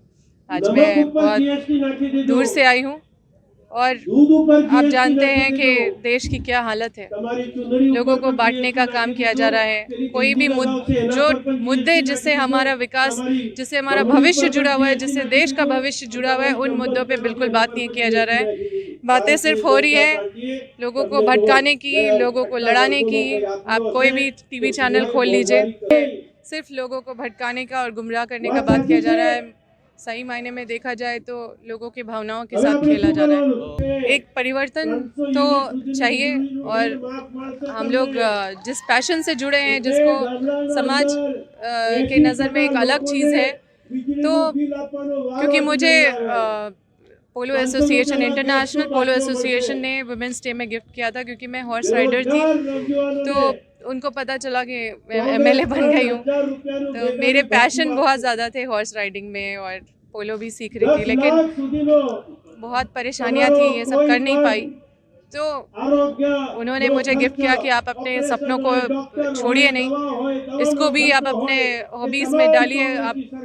और उनको मैं धन्यवाद देती हूँ आपके माध्यम से, जो उन्होंने उस दिन वुमेंस डे के दिन महिलाओं को एक रिस्पेक्ट के तौर पे हमारे झारखंड में आके और एक तोहफा के रूप में दिया। तो उसको हमने लोगों के बीच उस बात को रखा। मैं युवाओं से यही कहना चाहती हूँ कि आप सब बढ़ चढ़ के एकजुट होइए, क्योंकि ये युवा देश है और युवाओं को सबसे पहले उनको सामाजिक सुरक्षा चाहिए, उनको आगे उनका उज्जवल भविष्य चाहिए। अगर हम भी उसी रूप में चलते जाएं जिस रूप में ये बीजेपी सरकार जिस रूप में देश को ले जा रही है, हमारे देश की अर्थव्यवस्था पहले कभी इतनी खराब नहीं थी। ये 7-8 साल में अर्थव्यवस्था इतनी खराब हो चुकी है। हम अपने भविष्य की बात हमें करनी चाहिए, तो हम युवाओं को चाहिए कि हम अपने भविष्य के मुद्दों को रेस करें, ताकि हमारा जो युवा देश है इसको हम लोग बेहतर बना सकें और अपना भरपूर योगदान देश के प्रगति में लगाएं। ये थी दिन भर की खबरें वीएनएम न्यूज स्टूडियो से। वीएनएम टीवी की सारी खबरें आप यूट्यूब, फेसबुक, इंस्टाग्राम के अलावा ओटीटी प्लेटफॉर्म पर लाइव देख सकते हैं।